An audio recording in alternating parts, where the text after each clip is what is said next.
Hi, welcome back guys. This is your sensei, back with another fanfiction. This is the first part of What If Naruto Was Beyond Kage Level? Now before starting, please give this video a like and subscribe to the channel if you want more videos like this. Now let's get into the fanfic. A black-haired boy stood on a mountaintop, his battle kimono flowing in the wind. He was quite short, 10 years old, with bright violet blue eyes and pale cheeks. He looked down upon the bustling Hidden Leaf village. He told Kurama that they were back. A grunt answered him. With that, he jumped down and landed gracefully on the dirt ground. Ahead of him were the large gates leading to his home village. He approached, conscious of the guards. One of them had spiky black hair with a bandage across his nose. The other had his hair parted and a cloth wrapped around his head. When they saw him, they woke from their post and bumped their heads on one another in surprise. He called to Kotetsu and Izumo and said it had been a long time. The guards lifted their heads and stared. One of them asked who he was. He reminded them that he was Uzumaki Naruto, that they used to look after him when he was younger, and that he loved ramen. Kotetsu nearly choked while Izumo looked stunned as they tried to place him. Finally, Kotetsu asked what had happened to his hair while he had been gone. Naruto explained that it was his natural color. The two guards exchanged a glance and shrugged. The blonde boy had always kept secrets. After sharing some of his stories and showing his identification papers, Naruto set off to inform the Hokage about his arrival. As he walked through the village after 6 years, he felt nostalgic. His favorite swing set was still intact, and the place he had always called the best ramen shop in the world, Ichiraku Ramen, remained as well. Before visiting the Hokage, he decided to catch up with Tuchi and Ayam, the owners of Ichiraku. Tuchi dropped his pans in surprise when he saw Naruto, and Ayam gushed at how much he had grown, from a cute toddler into a lithe young boy. Naruto felt warm at being missed. He sometimes longed for affection. He was relieved that Tuchi and Ayam did not press him with questions about his hair. After finishing a bowl of chicken ramen with extra fish cake, he set off for the Hokage Tower. For once he could walk through his home without being harassed. The change in his appearance had altered how people treated him, he thought, amused. Soon he arrived at the Hokage Tower. Two masked ANBU stood at the door. An ANBU with red hair and a tiger mask requested identification. Naruto produced the pass he'd received from Kotetsu and Izumo. Reluctantly, the tiger-masked ANBU stepped aside and allowed him inside. Naruto called out to the old man inside as uncle. The old man muttered that his ears were troubling him and that he could barely hear. Naruto appeared behind him, prompting a startled exclamation as the old man turned in shock and scolded him to address him in a normal way next time. They laughed together and then sat close, speaking like grandfather and grandson. The old man asked about his hair and his face. Naruto sighed and decided it was time to tell the truth. He explained that his father had been from the Namikaze family but was descended from the Uchiha lineage. His father had kept his true heritage secret to avoid pressure from the council to restore the clan. He said that the Uchiha were considered pure-blooded when descended directly from Madara, and that he himself was part of that line. He recounted that after Madara's defeat at the Valley of the End, Madara had been cared for by a member of the Namikaze clan, and their son became Naruto's great-grandfather. He also explained ties to the Senju and that his mother had been related to Tsunade. The family circumstances had led to their child bearing the Uzumaki name to avoid further shame for another branch of the family. Only his mother and his father's family had seen his father without the genjutsu that hid his true face, and only his mother had written these details in a journal that Naruto had found at the estate the day he left. He spoke of how kind those people had seemed and how he had wished he could have met them. The old man sighed. He wanted to help, but he reflected on the harsh reality that some losses were permanent. Then he asked what Naruto planned to do now that he had returned. Naruto shrugged and said he might attend the academy or perhaps become an ANBU. What he wanted most at the moment was sleep. He mentioned he would be staying at the estate and left. He smiled when he reached the Yuzuke's estate. He was finally home. Morning light slid through the cracks of the curtain and shone onto Naruto's face. He groaned and turned away, irritated. Kurama was already awake and loudly pressed him to get up. Naruto groaned and leapt from the bed rather than endure the commotion. After dressing in a battle kimono, gathering his weapons, and eating a simple breakfast of onigiri, he headed out to meet with the Hokage to discuss his future. Dainbyu glanced at him with suspicion but allowed him through. Naruto skipped through the corridors, whistling and smiling. Naruto barged into the room, announcing his arrival to Hiruzen.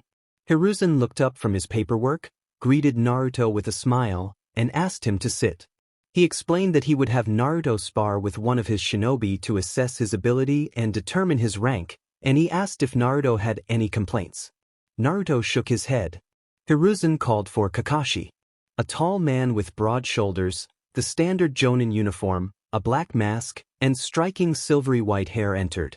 Naruto suspected that Kakashi had been Anbu and told Hiruzen he sensed chakra similar to the Anbu dog that had watched over him when he was younger.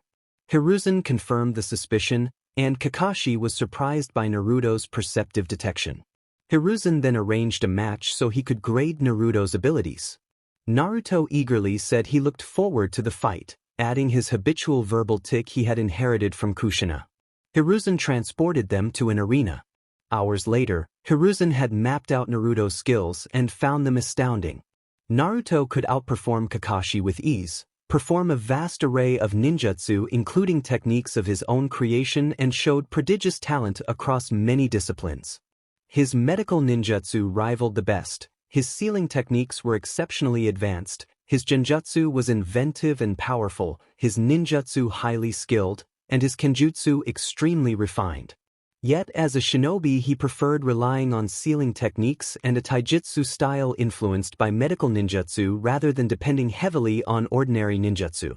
Naruto's skill was remarkable, and he was also an attractive young man, a quality that could be useful on certain missions that required charm, though he had not yet been on such assignments.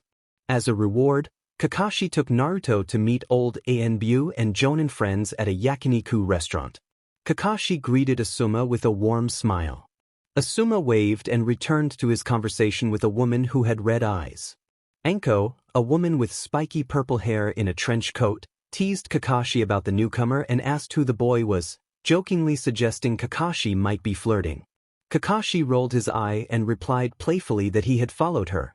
Anko chewed her food with mock irritation while the others laughed, and Kakashi sat down with a small smile. Naruto felt awkward among them. They were all much older and the attention made him uneasy.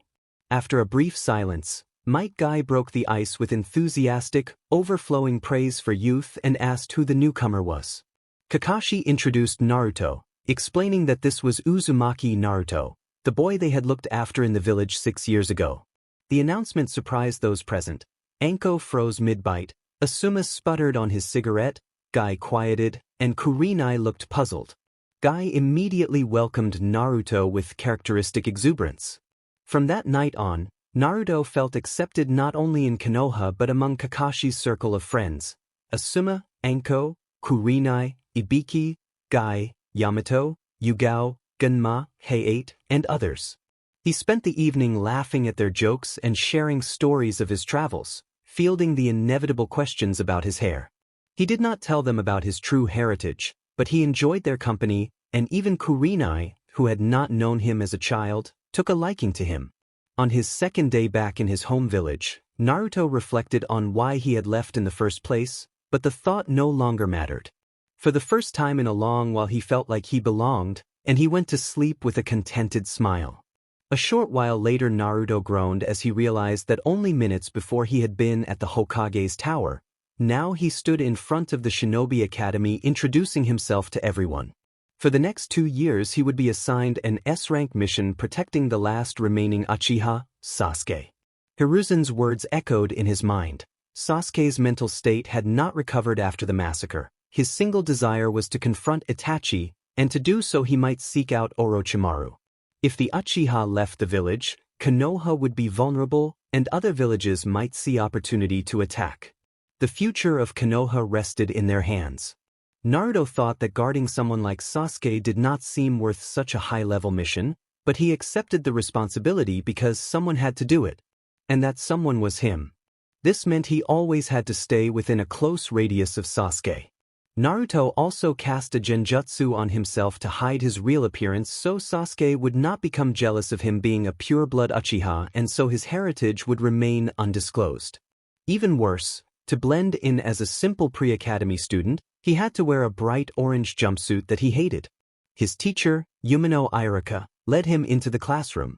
Naruto expected to find around 30 children quietly reading or taking notes, but instead 30 boys and girls laughed, screamed, and ran wildly around. The only quiet ones were a dark-haired boy Naruto easily identified as Sasuke by his brooding looks, a girl with creamy skin and cropped violet hair from the Hyuga clan, a pineapple-haired boy who slept, obviously from the Nara clan, and a chubby boy shoving fistfuls of crisps into his mouth from the Akimichi clan. After Irika told them to quiet down many times, they finally listened and returned to their seats. Irika announced that they had a new student and gestured at Naruto, then asked him to introduce himself. Naruto sighed and, remembering to act like a class clown to hide the purpose of his mission as Hiruzen had instructed, loudly declared his name, that he liked ramen, and that he intended to be the future Hokage. A few children giggled, but Irika glared and the laughter ceased. Irika wrestled with mixed feelings about Naruto. The boy was known as the child who had lost his parents and carried the 9 tails, and that made him difficult to accept, but it was not Naruto's fault. Irika began the lesson by asking if everyone had done their homework on shuriken and kunai and whether they had practiced throwing them. The class responded blandly in the affirmative. Irika reassured Naruto not to worry about falling behind and led the class outside to test their accuracy. Once the targets were set up, Irika split them into girls and boys for practice. The girls practiced kunai while the boys used shuriken, then they would swap. Irika carried a clipboard to mark progress. First up among the girls was Haruno Sakura, a pretty girl with a prominent forehead and pink hair who hoped to impress Sasuke. The girls and boys took turns throwing. When it was Sasuke's turn, all eyes fixed on him. He handled his weapons with precise confidence, and each throw struck the target cleanly, several hitting the center. The girls reacted with rapture and admiration, sighing and fanning themselves at his display. Naruto watched at the back of the boys' line, amused. At that age, he thought, he could have accomplished the task easily. Irika called the class to attention and asked Naruto if he wanted a turn. Naruto eagerly accepted and grabbed the kunai and shuriken. He threw recklessly and carelessly, most of his weapons fell short. Only 1 shuriken and 2 kunai managed to hit the target, hanging on the edge. Naruto scowled at the target in mock shock. The boys snickered while the girls turned away, pleased that the newcomer had not outshone Sasuke. Naruto had expected a rough start, and Irika commented with a wry smile that there would be better luck next time. Lunch followed. The class separated into friend groups and Naruto ate his self-made bento alone. When he was about to take a bite of fish, a purple-haired girl timidly asked to join him, stammering an introduction as Hinata Hyuga. Naruto smiled genuinely and invited her to sit beside him.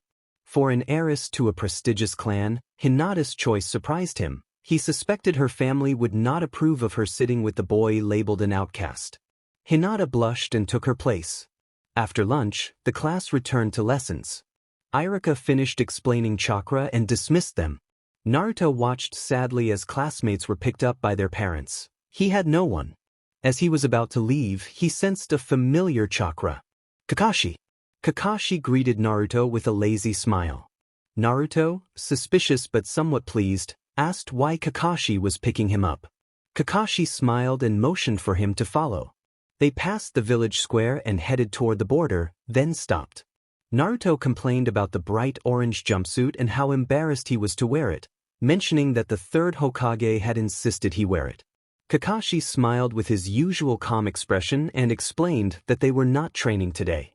He said the other Jonin and he had decided that, since Naruto was stuck with this troublesome mission, he could spend time with them after his academy lessons.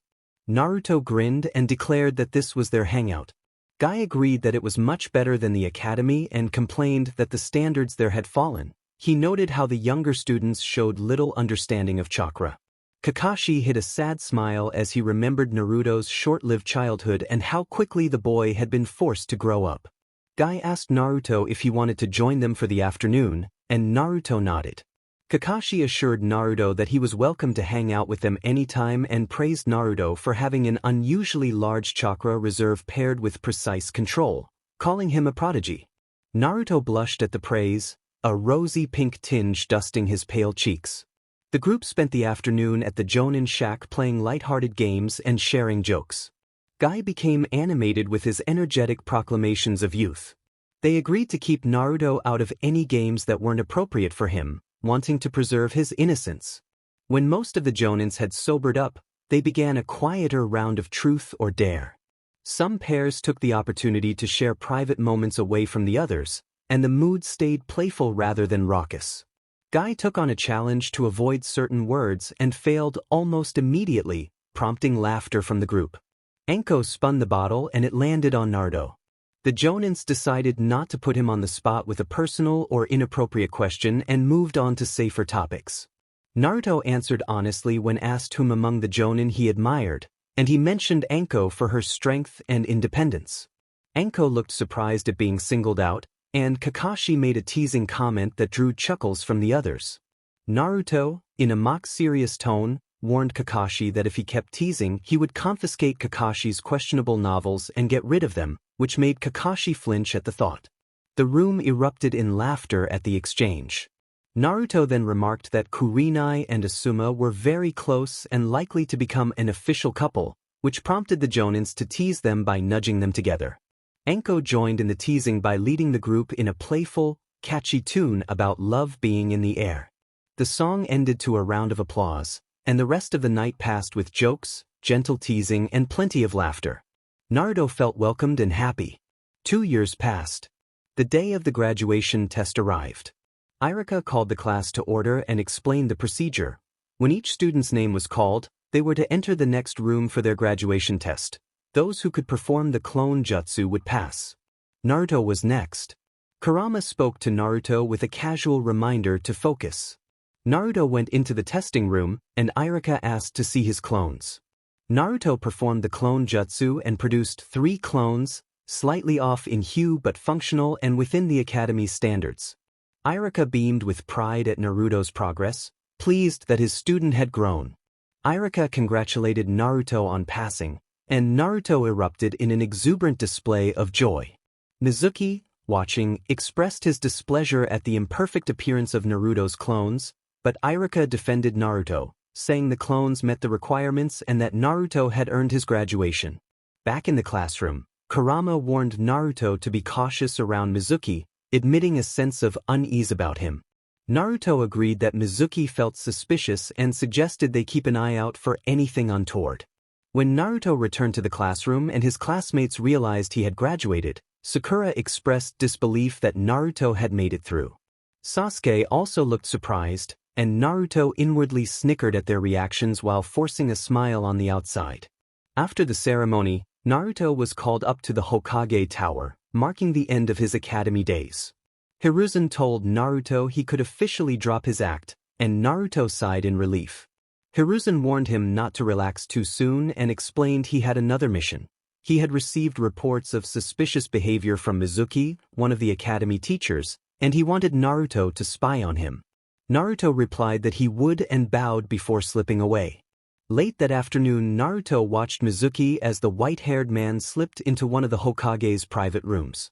Mizuki muttered that if Naruto had failed the test he could have bribed him to steal the forbidden scroll, but since that had not happened he would have to steal it himself. Naruto smirked, having grasped Mizuki's intention. Silently, Naruto used a subtle technique to incapacitate Mizuki. The teacher collapsed, was sealed into a scroll, and Naruto immediately returned to the Hokage. Naruto reported Mizuki's attempted theft of the scroll of sealing. Hiruzen praised his efficiency and told him to leave Mizuki with him for interrogation. Suddenly a little boy burst in, tripping over his scarf and accusing Naruto of tripping him. Naruto grabbed the boy by the collar and told him he had tripped over himself. The boy announced that he was the 3rd Hokage's grandson and demanded a fight.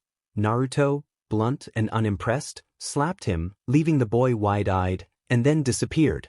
The next day Naruto could hardly wait to see the reactions at the academy when he revealed his new appearance. He removed his genjutsu and changed his clothes. His skin appeared paler, His hair was black and shoulder-length, and he wore a black and red battle kimono with many tool pouches, fingerless gloves, black sneakers, and a sealing scroll on his back. For once he arrived on time. Shikamaru and Choji came and were stunned to find Naruto reading quietly and dressed normally. They decided to ignore him. More classmates arrived, equally surprised but largely silent, until Sakura and Ino began bickering loudly. Their shrieking drew everyone's attention, and Naruto remarked coldly that some people's ears would appreciate it if they stopped behaving like banshees. Sakura reacted by insulting Naruto and then cruelly taunting him about his parents. The room filled with tense, dark chakra. Naruto said he did not care about insults to himself but would not allow them to attack his parents when they knew nothing about them. Sakura laughed and said no one cared about him and that she wanted to sit next to Sasuke. Naruto could not endure the provocation and used a sealing technique to silence Sakura. Irika then entered, raised his eyebrows at the scene, and asked for an explanation. Naruto explained that he had reasons for using the silencing seal and that he intended to remove it. After the commotion settled, Irika began addressing the graduates. Sasuke slipped away to hide in the bushes while Sakura followed, casting longing glances at him. Only Naruto and Kakashi remained in the open field. Kakashi asked if Naruto was going to hide. Naruto smirked and challenged him to test how much he had improved. Kakashi cautioned him to go easy and reminded him the lesson would focus on taijutsu. Naruto agreed and promised to show. In an instant Naruto appeared behind Kakashi, prompting Kakashi to wonder if Naruto had learned a teleportation technique. Naruto warned that underestimation was a dangerous flaw for a shinobi. Kakashi substituted himself with a log, and when Naruto attacked again faster than before, they engaged in a fierce taijutsu exchange. Naruto launched a sunban at Kakashi, who deflected it with a kunai. Kakashi then threw shuriken, and Naruto blinked behind him. Naruto's next move made Kakashi stumble and clutch his shoulder in surprise. Kakashi accused Naruto of going too far, but Naruto dismissed him as always being a bit theatrical and offered to heal him. Naruto placed his hands on Kakashi's shoulders and used a green-lit healing technique. Within seconds Kakashi recovered. Naruto advised Kakashi to test the other teammates without going too hard and then left. Sasuke, watching, wondered when Naruto had become strong enough to land a hit on Kakashi. Seizing an apparent opening, Sasuke hurled kunai and shuriken at Kakashi, only to realize that the opening had been shown on purpose and that he had been baited. Embarrassed, he fled to hide. Kakashi deduced where Sasuke had gone. Sakura ran desperately through the bushes, worried about Sasuke and afraid something might have happened to him. A voice told her to look behind, and she turned to find Kakashi nearby. In an instant he vanished and leaves whipped around her in a whirlwind. Panicked and disoriented, Sakura called out for her sensei and tried to make sense of the sudden chaos. The voice she heard sounded like Sasuke's, and when she spun around she saw Sasuke caught in a dramatic storm of kunai and shuriken, struck and sent tumbling to the ground amid swirling leaves, an intense, non-graphic moment that left everyone stunned. Sasuke was breathing heavily and staggering, leaning against a tree for support. He called for Sakura to help. Sakura saw him, screamed in fright, and fainted. Kakashi watched from a tree, sweating and thinking he might have gone too far. Sasuke glanced around warily, concerned for Sakura.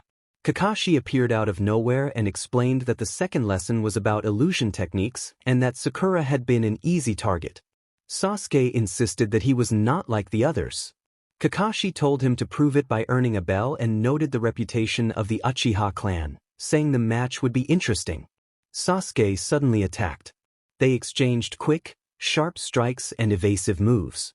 Sasuke threw weapons at Kakashi, but Kakashi easily avoided them and taunted that such obvious attacks were pointless. Sasuke closed the distance and landed a swift kick, then somersaulted and threw a punch that Kakashi intercepted. While Kakashi defended, Sasuke lunged for a bell and nearly touched it before Kakashi snatched it away. Kakashi privately admitted that Sasuke had surprised him. When Sakura came to, she looked around in a panic and called for Sasuke, terrified at the thought of losing him. Kakashi later acknowledged that Sasuke was different from the other two recruits. Sasuke tensed, then formed a rapid sequence of hand seals for boar, horse, and tiger. Kakashi was shocked that a genin could muster that much chakra. Sasuke unleashed a fire-release great fireball technique that engulfed the clearing. He searched for Kakashi's position, and Kakashi told him to look below. The earth shifted. The ground crumbled beneath Sasuke and rose to form an earth technique that pulled him under and trapped him just beneath the surface. Kakashi explained that the third lesson was about ninja techniques and that Sasuke had a head start over one teammate in that area.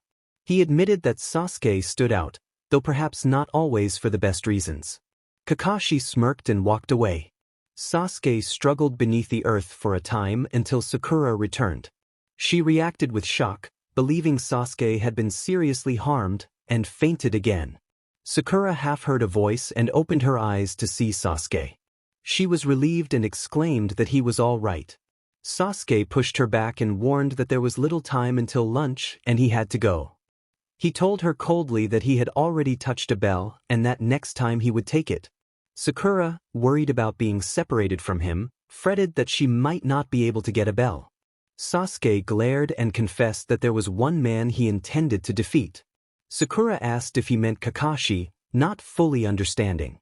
Sasuke spoke about his past and how he had been driven by a promise and a need to become stronger than that man. He would not simply stay behind. His words made Sakura's eyes widen as memories of his introduction with Kakashi returned. A signal called them together and Sasuke muttered that they had wasted time. All four gathered in the clearing. Kakashi remarked that it looked as if they were all returning to the academy. Naruto held up two bells, and Kakashi, unsurprised that Naruto had managed to get them, asked when he had done it. Naruto explained that during their fight he had swapped the bells for rocks under an illusion to make Kakashi think he still had them. When Kakashi asked who would receive the second bell, Naruto tossed the bells to Sasuke and Sakura and said they could take them. He was not bothered by returning to the academy and could always leave the village if he wanted. Naruto then explained that the purpose of the test was to force them to work together, to see whether they could set aside personal interests and cooperate to obtain the bells under the given conditions. Kakashi agreed and added that a ninja must look beyond appearances. Those who break the rules are dishonorable, but those who abandon their comrades are even worse. Naruto, sensing a deeper sorrow beneath Kakashi's calm, tried to comfort him. Kakashi replied that it was a painful but valuable lesson for the rookies. He pointed to a memorial stone inscribed with many names of the village's fallen heroes, those who had died on duty, and said his best friend's name was among them. He ended the training by announcing that they had all passed and that Team 7 would begin its duties the next day. Sakura left happy and excited at the prospect of becoming a female ninja and working alongside Sasuke. The next day Team 7 received a simple mission to find a lost cat named Tora. Kakashi asked for the distance to the target over the intercom, and a teammate answered that it was 5 meters and they were ready. At the signal, the three of them burst from the bushes to catch Tora. Sasuke reached out but the cat slipped away, swatting as it went. Sakura tried to impress Sasuke by chasing after Tora but the cat scratched her arm and kept running until it reached Naruto. Naruto moved to scoop it up, and Tora leapt into his arms, snuggling against him and quickly falling asleep. Sakura complained to Naruto, accusing him of winning Tora's affection over Sasuke, and called him foolish. Naruto simply shrugged and walked off. Kakashi asked whether the ribbon on the cat's left ear matched the lost pet, and Sasuke confirmed that it did. The lost pet mission was complete. Team 7 returned to the Hokage Tower and handed Tora back to her owner, the feudal lord's wife, Madame Shirjimi. She hugged and showered Tora with relief and affection, grateful to have her cat returned. The team watched as the grateful owner reunited with her pet. A villager thanked them for finding him. Sakura thought it had run away, feeling pity for Tora. Hiruzen asked curiously how Naruto had managed to catch Tora so easily, noting that even the village's special forces often had trouble with the animal. Naruto replied ambiguously that it might have something to do with his tenant, and Sasuke and Sakura listened with interest, noticing how Naruto had changed. Naruto asked for a higher-ranked mission, telling Irika that he was tired of chores and wanted some real action. Irika scolded him, reminding him that everyone started with simple duties and worked their way up. Naruto insisted that he was not the same person and that their assumptions about him were wrong. Hiruzen interrupted and said it was fine, explaining that Naruto had proven himself and would be given a C-rank mission, a protection assignment for a certain individual. He signaled for someone to come in. The door creaked open. A man entered and sneered at the team, mocking their youth and the shortest one with black hair and whisker-like marks. The man questioned whether they were truly ninjas and taunted them as weak. Naruto laughed and noted that in the ninja world, those who underestimated others were the first to be eliminated. Kakashi warned Naruto not to threaten a client. The man introduced himself as Tazuna, an experienced bridge builder, and asked for protection until he could return to his country and finish building the bridge. Kakashi arranged to meet at the front gate in 15 minutes and left along with Naruto. Sasuke and Sakura hurried home to prepare. 15 minutes later, Team 7 assembled at the front gate with Tazuna. Sakura teased Naruto about whether he had brought what he needed, calling him an idiot in a familiar way. Naruto explained that he had sealed the item into a scroll using a sealing technique. Sakura said she already knew that and expressed excitement that it would be her first time leaving the village. Tazuna sighed and asked if he would be safe with them. Kakashi reassured him that he was a high-ranking ninja and that the black-haired boy Tazuna had insulted was very strong, even stronger than Kakashi. Tazuna still looked doubtful. They continued on their way. Apart from Kakashi and Naruto, the group did not notice a seemingly ordinary puddle on the ground. Naruto called out for Meizu and Gozu, pointing out that the puddle was a poor disguise. Two sheepish-looking twins stepped out of the bushes and apologized to Naruto. When Naruto asked who had sent them, they at first said they were sworn to secrecy, but then the more composed brother admitted that Gato had sent them to prevent the bridge builder from finishing his work. Naruto dismissed them, and the twins departed in a swirl of mist. Team 7 and Tazuna continued walking after their encounter with the demon brothers, their curiosity about how Naruto knew them lingering. Sakura demanded with haughtiness how Naruto knew the two and why they regarded him so highly, insisting it should have been Sasuke instead. Sasuke grunted and asked when Naruto had gotten so strong. Naruto smirked and said that they did not need to know about his past, only that before the academy he had traveled outside of Konoha. Sasuke called him an idiot. Naruto replied that it was nice to be seen as strong but that he would not explain, since he was not obliged to. Kakashi interrupted and explained that the situation had escalated the mission to at least a B rank, when it had originally been a simple protection job until the bridge was completed.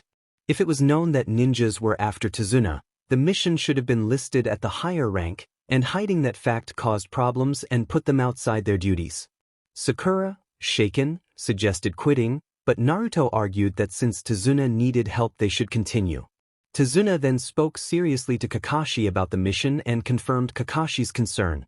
A very dangerous man was after him. Kakashi asked who, and Tazuna named Gato, the wealthy shipping magnate. Tazuna explained that Gato had presented himself as a shipping company owner but secretly trafficked illegal goods and used hired ninjas and gangs to take over businesses and even influence nations. About a year earlier Gato had targeted the Wave Country, using money and violence to seize control of its shipping. With a monopoly on trade, the only real threat to his power was the completion of the bridge. Sakura reflected that because Tazuna was building the bridge, he had become a target. Sasuke asked if the ninjas they had encountered were hired by Gato. Naruto laughed and called Gato foolish, saying money could not buy everything. Tazuna muttered that Gato believed it could. Kakashi asked why Tazuna had hidden the danger when hiring them. Tazuna admitted the Wave Country was poor and could not afford the more expensive mission rank. If the team quit now, he believed he would be killed. He tried to lighten the mood by imagining his grandson crying and his daughter resenting Konoha, which drew an eye roll from Naruto, who said guilt-tripping would not work and that they would continue the mission because it was the right thing to do. Naruto also admitted he wanted some action. He had not had a chance to fight in a while. They arrived at the wave port, and Tazuna signaled for a boat that arrived quietly. The boatman said the Wave Country lay at the base of the bridge and that they would see it soon. Team 7 took in the sight of the enormous bridge.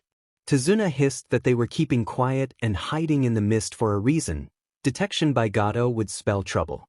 The boatman suggested following a route with vegetation to make them harder to spot. After docking, the boatman bid them farewell and left. Kakashi, thinking ahead, warned that the next attack on Tazuna would likely come from a high-level ninja. Suddenly, Naruto heard rustling in the bushes and quickly threw a small needle into the undergrowth. Sakura scolded him for acting cool, insisting there had been nothing, but Naruto ignored her. He noticed an odd white rabbit out of season and a body-switching decoy and smiled. He warned everyone to take cover. A huge sword was driven into a tree trunk, and a man stood atop it. Zabuza Momochi appeared, and Naruto materialized beside him. Zabuza teased Naruto about returning to Konoha and acting like a wannabe junior ninja. Naruto called for Haku to come out. A masked boy leapt from the trees and stood beside Naruto and Zabuza, greeting Naruto politely. Naruto tersely told him to drop the formalities. Tazuna, Kakashi, Sasuke, and Sakura watched, curious about Naruto's connections and what he had done while traveling outside Konoha. From below, Kakashi asked what was happening, and Naruto explained that these were old acquaintances he had made while traveling. Zabuza explained that he and Haku had been working for Gato for amusement and that they had planned to kill Tazuna. Haku agreed that Gato was a bore. Naruto asked Tazuna to lead the way to his home, then landed gracefully after jumping from Zabuza's sword, surprising Sakura and Sasuke, who were used to a clumsy, loud Naruto. Tazuna asked nervously if they could safely escort him back to his home. Naruto reassured him that it was fine. A member of the group suggested that the villagers would rather work for them and receive fair treatment than labor hard in vain for Gato, and everyone agreed to move on. A day had passed since the start of the mission. Kakashi found he had bonded surprisingly well with Zabuza and Haku. Kakashi and Zabuza exchanged enlightening conversation about Cum Paradise, while Naruto spent time catching up with Haku. Naruto and Haku discovered they had much in common, shared knowledge of anatomy and similar taijutsu styles. Sasuke seethed privately at the idea that Naruto might be stronger than him, while Sakura tried desperately to draw Sasuke's attention. At dinner, Kakashi informed the group that Sasuke and Sakura needed training to prepare for the fight against Gato and his mercenaries. Kakashi announced that they would train in the forest the next day, but the instructor would not be him. Naruto would lead the session. Sakura protested loudly that Sasuke was much stronger than Naruto and questioned why Naruto should be the teacher. Kakashi offered one of his irritating eye smiles, and Naruto begrudgingly accepted the role, warning them to meet at 5 the next morning and promising a surprise if they were late. Naruto did not sleep that night. He spent the hours before dawn meditating and speaking quietly with Kurama. When the appointed hour arrived, he was still deep in meditation.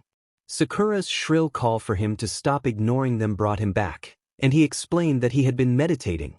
Naruto introduced the day's exercise as tree climbing, but clarified that it was not ordinary climbing.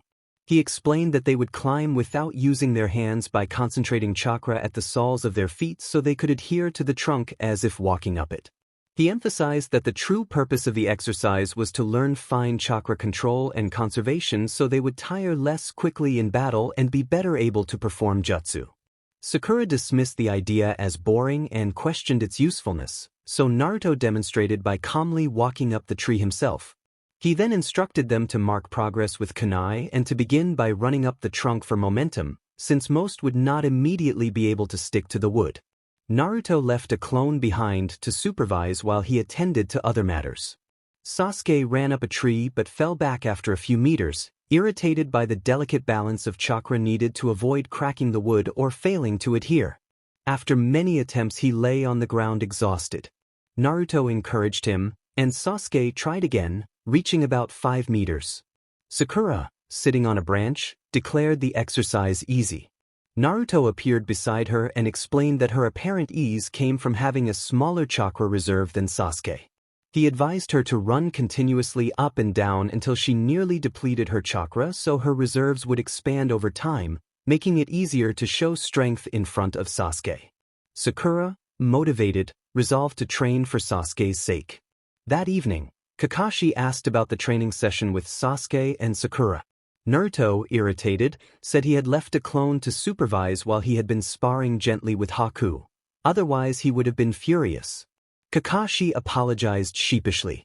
After dinner, Tsunami Tazuna's daughter washed the dishes while Zabuza, Haku, Kakashi, and Naruto played cards that Naruto had brought. Sasuke meditated nearby and Sakura looked around the house. Sakura noticed a torn picture on the wall and asked about it, having seen Inari staring at it during dinner. Tsunami explained that the torn picture included her husband. Tazuna added that the man in the photo had once been called the hero of the city.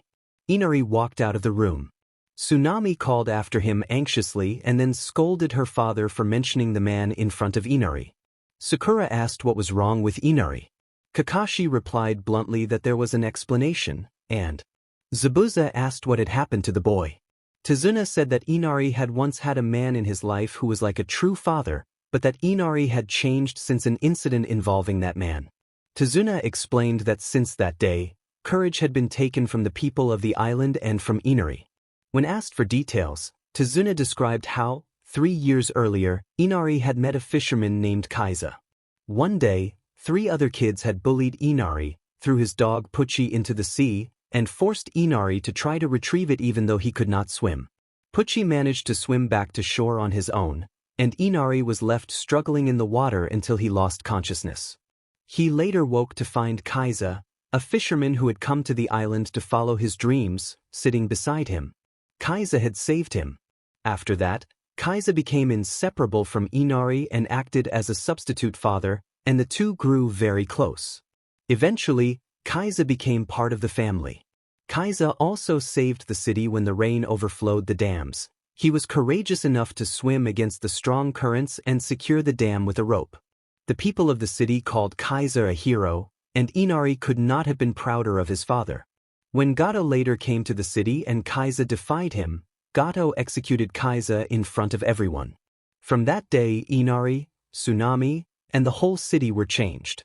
Naruto walked off after Tazuna had finished explaining the incident with Inari. Haku asked where Naruto was going, but Naruto ignored him and vanished. The next day, everyone sat down for dinner when Inari stormed in. Inari declared that no matter how hard they trained, they were no match for Gato's men, and that the weak would only end up dead. Naruto calmly told Inari that he was not like him. Inari snapped back that he hated to be like Naruto and accused Naruto of being nosy and ignorant of their country, insisting he did not know how hard life could be. Naruto's chakra filled the room and he accused Inari of posing as a tragic figure and crying all day. Sakura scolded Naruto for going too far. Naruto shot back at Sakura, saying she did not understand hardship because she had lived a more comfortable life than the rest of them. Sakura had no answer. Naruto left angrily, and Inari ran off in distress. Kakashi and Zabuza followed Inari while Haku went to look for Naruto. Kakashi asked to join them, and Zabuza reassured Inari that Naruto had not meant any real harm with his words.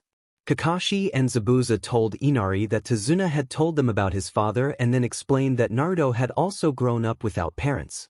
They said Naruto had experienced an even rougher childhood than Inari but had never been seen crying or complaining. He understood suffering and what it meant to be strong, much like Inari's father.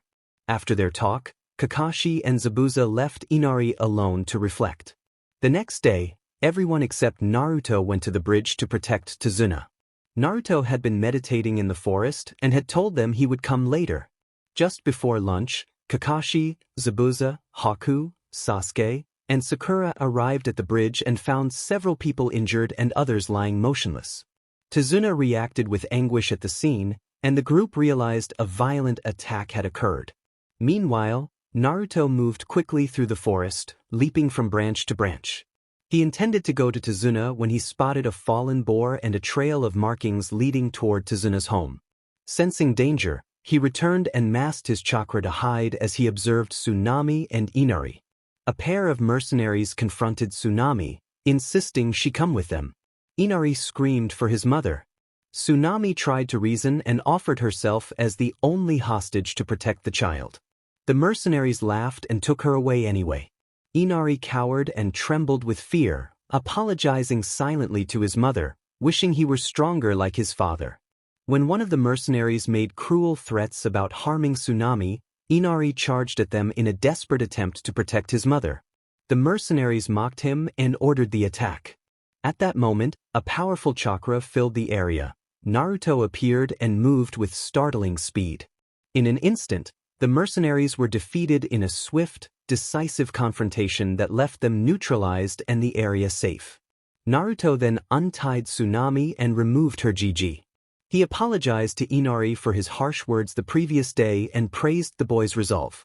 Inari, still tearful, worried that Naruto would mock him for crying, and Naruto told him that crying for happiness, relief, or sadness was natural, but simply crying without acting was cowardly. He explained that true strength could include tears and that they were not a sign of weakness. Naruto entrusted Inari with the promise that he could be relied upon, and then he left for the bridge. The bridge was shrouded in thick mist as Team 7, Zabuza, and Haku remained alert. When the mist cleared, Gato revealed himself and mocked them for failing to defeat an old bridge builder. Naruto retorted that being a weaker shinobi with honor was far better than being someone like Gato, whose obsession with money was his greatest weakness. Zabuza told Naruto he would take Gato's life, and Naruto gave a subtle nod. Zabuza drew his sword and advanced. Gato ordered his bodyguards forward, pleading and offering money to spare him. Zabuza moved with precision. The bodyguards were dispatched quickly and efficiently, overwhelmed by his skill. When it came to Gato, he begged and offered more money, but Zabuza remained cold and resolute. The confrontation ended with Gato subdued and the bridge bearing the clear aftermath of a fierce, decisive battle. Sakura and Tazuna cheered, shaken by the violence but relieved, while the others looked on with varying expressions, some smiling, some thoughtful, Sasuke showing a slight smirk. Suddenly, an angry mob of thieves and bandits arrived, furious that they had lost their patron and threatening to pillage the island in retaliation. Naruto readied himself to respond, but then he saw Inari leading the island's citizens onto the bridge, armed with everyday tools and household items and standing determined to defend their home. The villagers declared they would resist any further intrusion, and the attackers hesitated, unnerved by the community's resolve. The villagers cheered triumphantly as they prepared to leave, celebrating their success. 2 weeks passed and the mission was complete. Tazuna thanked everyone and noted that, although the bridge was finished, the moment felt bittersweet. Kakashi expressed his gratitude. Haku bowed and thanked the villagers for their hospitality while Zabuza smirked at the exchange. Naruto told Inari that it was all right to cry in situations like these. Inari smiled through her tears and asked Naruto to visit again. Tazuna watched them walk away and reflected that Naruto had changed Inari's heart and, through her, the hearts of the people. He announced that the bridge should be called the Great Naruto Bridge, and the villagers agreed. Naruto asked where Zabuza and Haku planned to go next. Haku replied that they were following Naruto for now. Naruto suggested that they become proper shinobi. Zabuza agreed that it would be good safer than living on the run. Naruto explained that the third Hokage owed him a favor and could have them registered in Konoha. Zabuza thanked Naruto, and Haku smiled. Soon after, Zabuza and Haku were registered as shinobi in Konoha. Haku rose to the rank of Jonin, helped in the hospital, and joined Konoha's high-class tracking team, while Zabuza joined the ANBU. They adapted well. Anko liked to tease Haku about his androgynous appearance, and Zabuza found camaraderie with Ibiki and Anko because of their darker sense of humor. Hayate and Yugao also enjoyed speaking with Zabuza about kenjutsu. After a mission, Naruto walked home with Sakura following him. He sensed Konohamaru approaching with Udon and Moegi. Konohamaru declared Naruto to be his rival and reminded them all that they had planned to play shinobi. Naruto and Sakura exchanged teasing remarks. Konohamaru asked whether Sakura was Naruto's girlfriend. Naruto clarified that she was just his teammate. Konohamaru dismissed Sakura with a sniff, prompting Naruto to laugh. Sakura charged at Konohamaru in a burst of energy. Konohamaru ran away and collided with another youth. The youth with purple face markings and cat ear accessories scolded him harshly. A blonde girl with spiky ponytails admonished the group, and Sakura apologized for her antics. Naruto intervened and ordered the youth to let Konohamaru go. The youth grinned and suggested playing around before their superior arrived, but Naruto moved quickly and positioned a sunban at the young man's neck in a tense, controlled demonstration of intent, warning him not to cause trouble and reminding him that their actions could affect the alliance between the villages. The youth gulped and released Konohamaru. Sasuke appeared, seated on a tree branch, and demanded to know what they were doing in the village. Sakura reacted excitedly while Naruto explained that the visitors were there for the Chunin exams. The youth with the purple markings muttered about another person who annoyed him. Sasuke told them to leave. Sakura urged Sasuke on in a breathless, admiring way. Sasuke prepared to jump down and confront them, but Naruto stopped him, reminding him that starting a fight in an allied village was unwise, and asked the boy in the tree to come down. A red-haired boy landed gracefully on the ground. He sharply told Kankuro that he was an embarrassment to their village. Kankuro stammered nervously while Gaara responded with cold seriousness, making it clear that they had not come to Konoha to play. Kankuro and the blonde girl offered shaky apologies in response to Gaara's demeanor. Sasuke asked for the red-haired boy's name. Temari, the blonde girl, blushed at the attention. Sasuke clarified that he meant the boy carrying the gourd. The boy identified himself as Gaara of the desert and noted his interest in the black-haired boy who had detected his presence. Naruto then announced his name as Uzumaki Naruto and acknowledged himself as the Jinchuriki of Shikaku before slipping away from the crowd. Kankuro and Temari reacted with wide eyes while Gaara concealed his own reaction. Sasuke walked off grinding his teeth in irritation, while Sakura swooned over his coolness. Konoha, Udon and Moegi watched Naruto with admiration, convinced that their leader was far cooler than Ebisu. Later that morning, Sakura complained about being kept waiting and about the inconvenience of oversleeping and not having time to fix her hair. Kakashi greeted everyone with an offhand joke about getting lost. Naruto teased Kakashi about arriving late. Kakashi asked for some mercy and remarked that Anko, Ibiki and Zabuza had been giving Naruto a hard time. He then announced that he had nominated them all for the Chunin selection exam and handed out the applications, leaving the decision to take the exam up to each of them. Kakashi instructed them to sign the papers and turn them in at room 301 by 4 p.m. the next day, then he vanished. Naruto wondered why Kakashi had lied. The Chunin exam was supposed to be a team commitment, and he thought everyone should sign up to be eligible. He wondered if Kakashi had arranged things so Sakura could participate of her own will rather than for Sasuke's or his sake. Naruto hurried after Sakura and asked if she did not want to take the exam. Sakura, surprised and downcast, admitted that he was right. Naruto told her that it was fine, and argued that even though Sasuke rarely spoke or showed his feelings, he would likely appreciate participating in the Chunin exam with his teammates. Naruto urged Sakura to do it for herself and not just out of fangirl tendencies, saying she had the potential to become a great kunoichi if she let go of those fears. Naruto left them, and Sakura was left thinking about his words. The next day, she decided to take part in the Chunin exams alongside Naruto and Sasuke. Naruto's encouragement made her reconsider her worth. As the three of them headed toward room 301, they sensed a genjutsu. Naruto warned that someone had cast an illusion to disguise the room number, and Sakura pointed out it was meant to throw them off. Sasuke grunted that it was simply to eliminate weaklings. Team 7 moved up the stairs cautiously, but Naruto paused when he saw someone getting kicked in the stomach. He recognized Gai's students along with Izumo and Kotetsu and thought this might be entertaining. Sakura urged him to move on, but Naruto suggested they stay a moment, sure even Sasuke would want to watch. A senior-looking genin explained to the gathered students that the Chunin exam was not easy and that past attempts had failed multiple times. He described the exam as a way to thin out those who would fail or put teams at risk. Captains shoulder responsibility for failures and deaths. Sasuke responded coolly that he agreed but called them pathetic. Naruto rolled his eyes and said, "They had no time for belittling others," and accused Kotetsu and Izumo of trying to fool people. The two supposed genin looked pale and silent.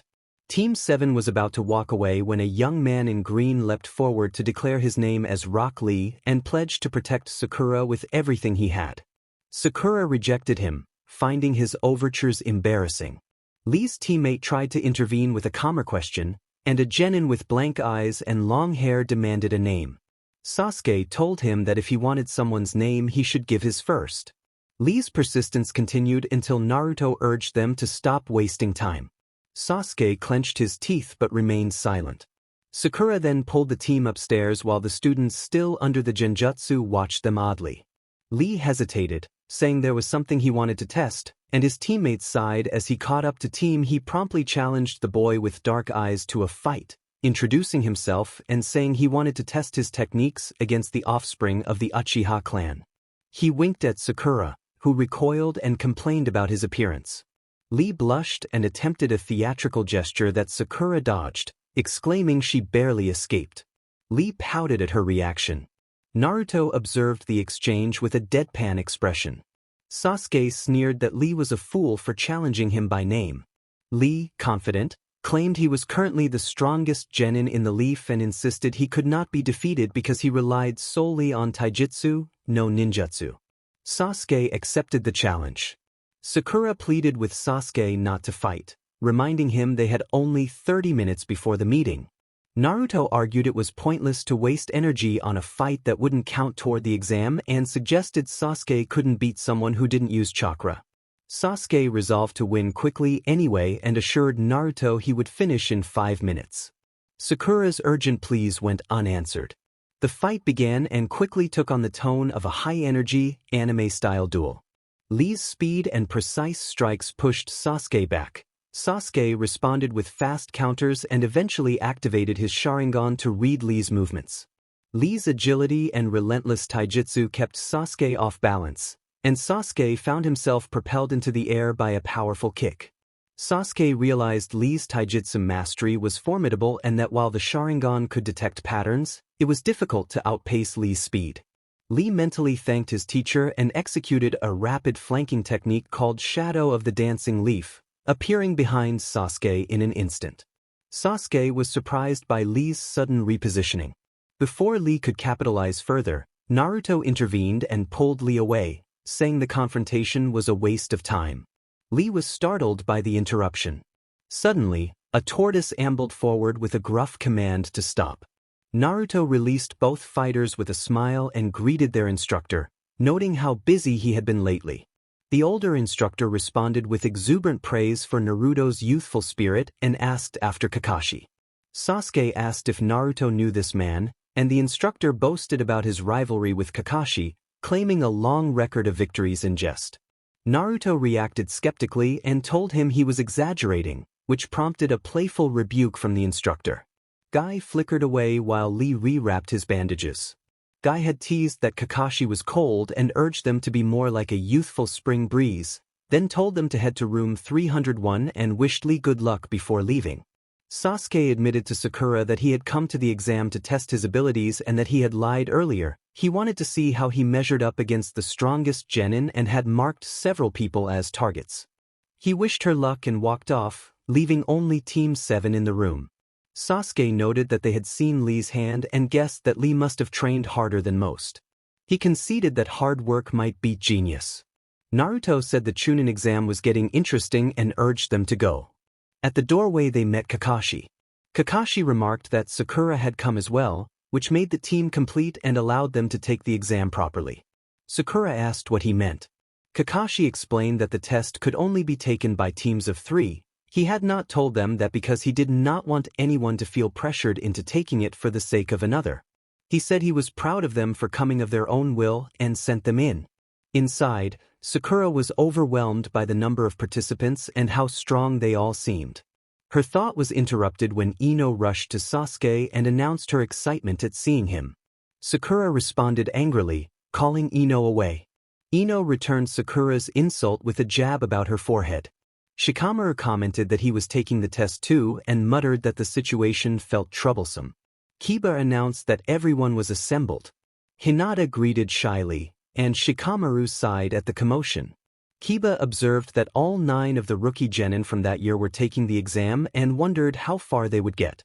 Sasuke noted that Kiba sounded confident. Kiba boasted that their training meant they would not lose. A voice from behind scolded the rookies for acting like schoolgirls and reminded them this was not a picnic. When Ino demanded to know who that was, a young man introduced himself as Kabuto and advised them to look behind themselves. Many genin were nervous about the exam, so they should quiet down. He said he could not blame them for being clueless rookies because he had been one once himself. Sakura asked if this was Kabuto's second time taking the exam. Kabuto corrected her, saying this was his 7th time and that the exam was held twice a year, so he had been taking it for 4 years. Kabuto offered to share information in the form of chakra-activated info cards he had collected over the years. He explained that the cards appeared blank but could be opened with chakra and that he had a large collection containing details on many participants. Sasuke asked if he had cards on specific individuals. Kabuto teased that if Sasuke named his targets, he could take a look. Sasuke named Gaara of the Hidden Sand, Rock Lee from the Leaf, and Uzumaki Naruto. Kabuto began to read Rock Lee's card aloud, noting Lee's age relative to the others, his mission history, that his taijutsu had improved greatly, and that his teammates included Niji and Tenten. He read Gaara's card next, noting an impressive mission history for a newcomer from another country and that he had returned from missions unscathed. When Kabuto reached Naruto's card, Naruto quickly flicked it out of his hands and burned it with a small fire technique. Kabuto was confused. Naruto smirked and said he did not like his private information revealed, especially since those were his teammates. In Naruto's mind, Kurama roused from sleep and warned that it was unnatural for so much intel to be available, advising caution. Naruto acknowledged the warning.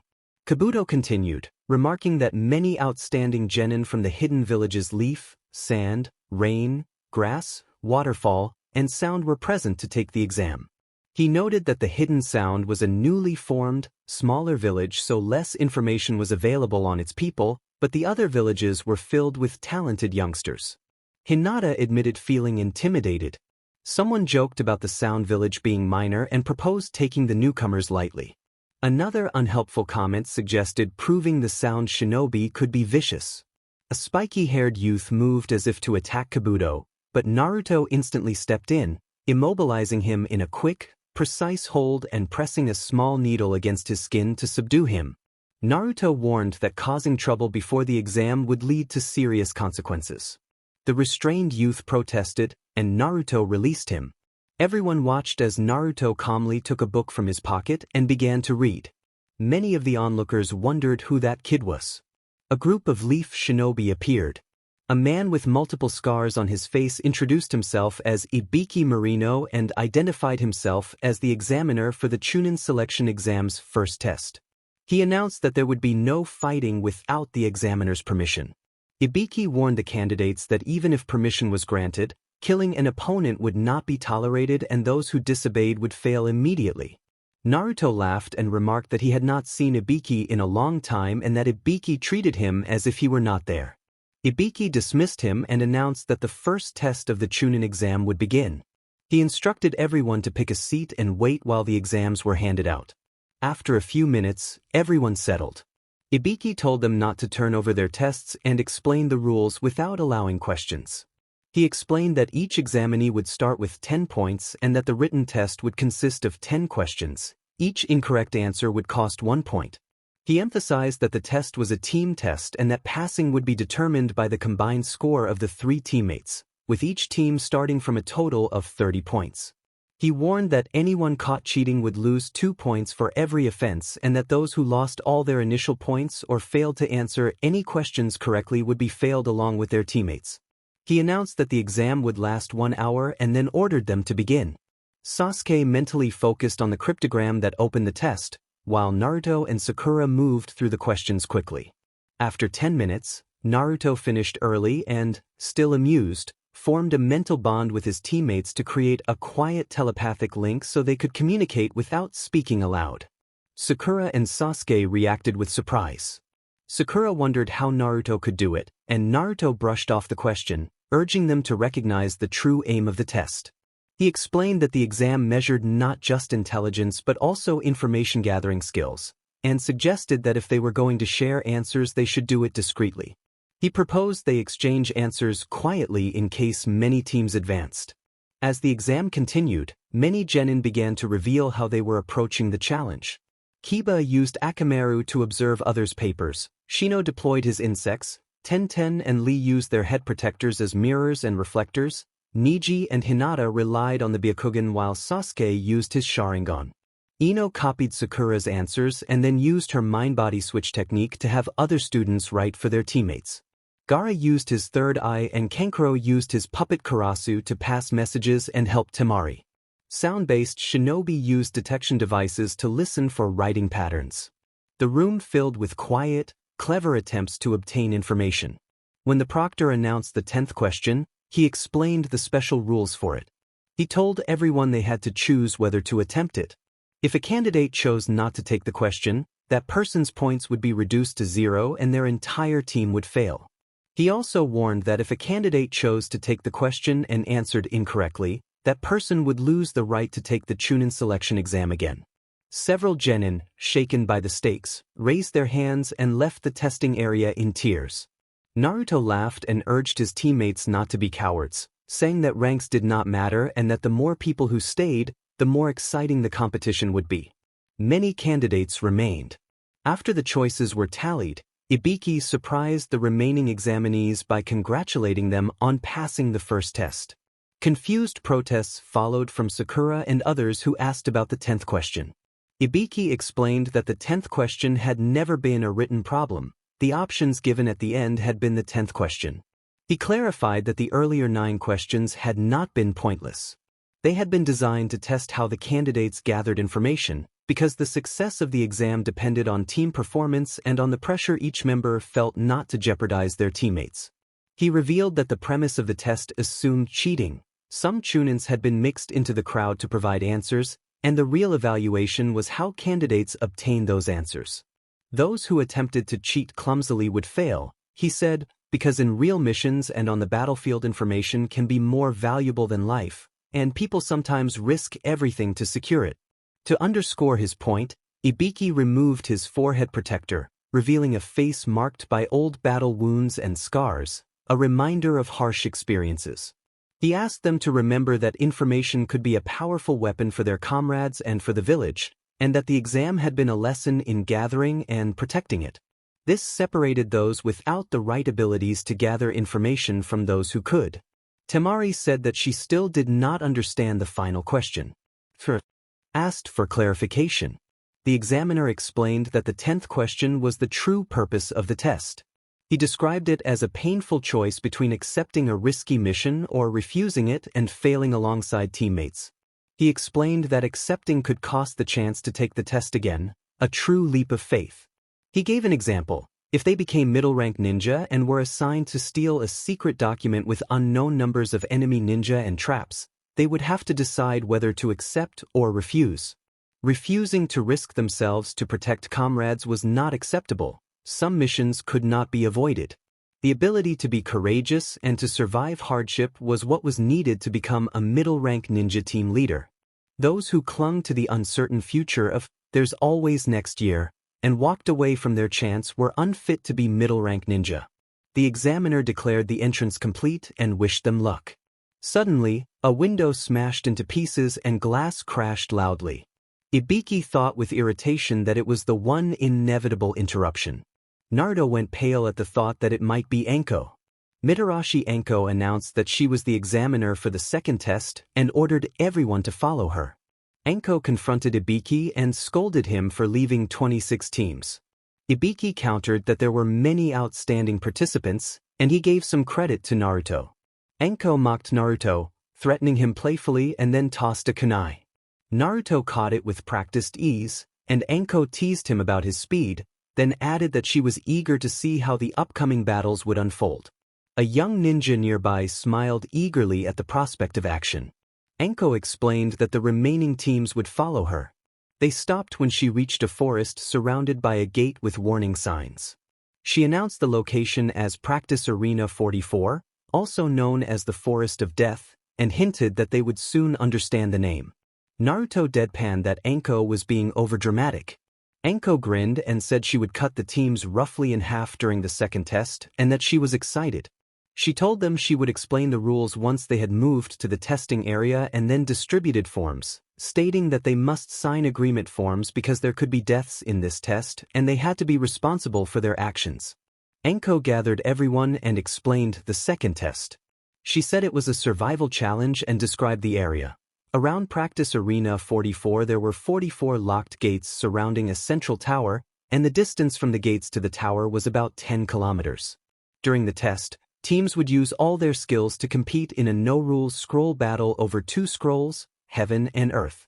78 people were present, forming 26 teams, so half the teams would start with Heaven and half with Earth. Enko explained that to pass the test an entire team must reach the tower while carrying both scrolls. Sakura realized that this meant 13 teams would lose their scrolls and half of the teams would fail. Enko added that there was a time limit of 120 hours, 5 days. Choji asked about food. Enko replied that they were on their own. The forest offered food, but they had to watch out for man-eating beasts, poisonous insects, and dangerous plants. She warned that as the days passed, success would become harder, rest would be scarcer, and the area was crawling with enemies, so many would not get much sleep. Not only would some teams fail by default, but some competitors might die. Enko then explained disqualifications. Teams would be disqualified if they did not have both scrolls at the tower before time ran out or if a teammate died or went missing.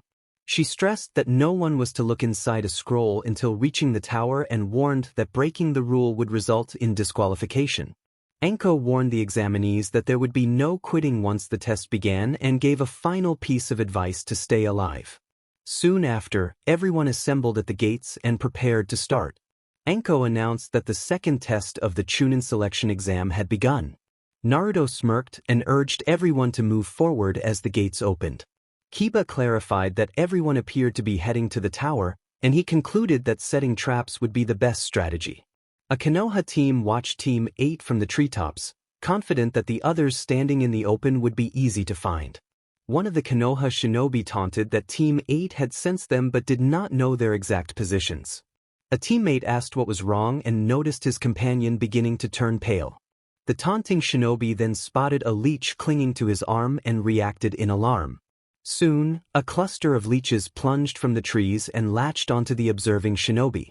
As they tried to shake the leeches off, several leaf ninjas lost their footing and tumbled to the ground in a hectic scramble. They groaned and cursed in frustration.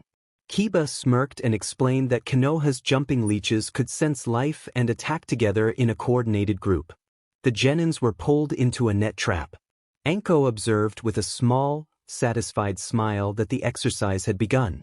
Naruto sighed as Sakura urged him to hurry. He thought it was a bother. Only a few minutes into the exam, he excused himself to relieve himself in the nearby bushes and promised to return soon. Sakura nodded and Sasuke responded with a grunt. When Naruto returned, cheerful that he felt better, Sasuke narrowed his eyes and struck, punching Naruto in the face. Sakura scolded Sasuke for going too far. Naruto reacted angrily, demanding what was happening. Sasuke challenged the newcomer and demanded to know where the real Naruto was. He pointed out little details, Naruto's shuriken holster placement and manner of speaking, that told him this was an imposter. The imposter smirked and then transformed, revealing his true appearance. Sasuke moved in and a fierce fight broke out. After a narrow escape, Sasuke escalated his attack by unleashing a fire technique. The grass ninja moved around him in quick, flickering motions, demanding the scroll and threatening their lives.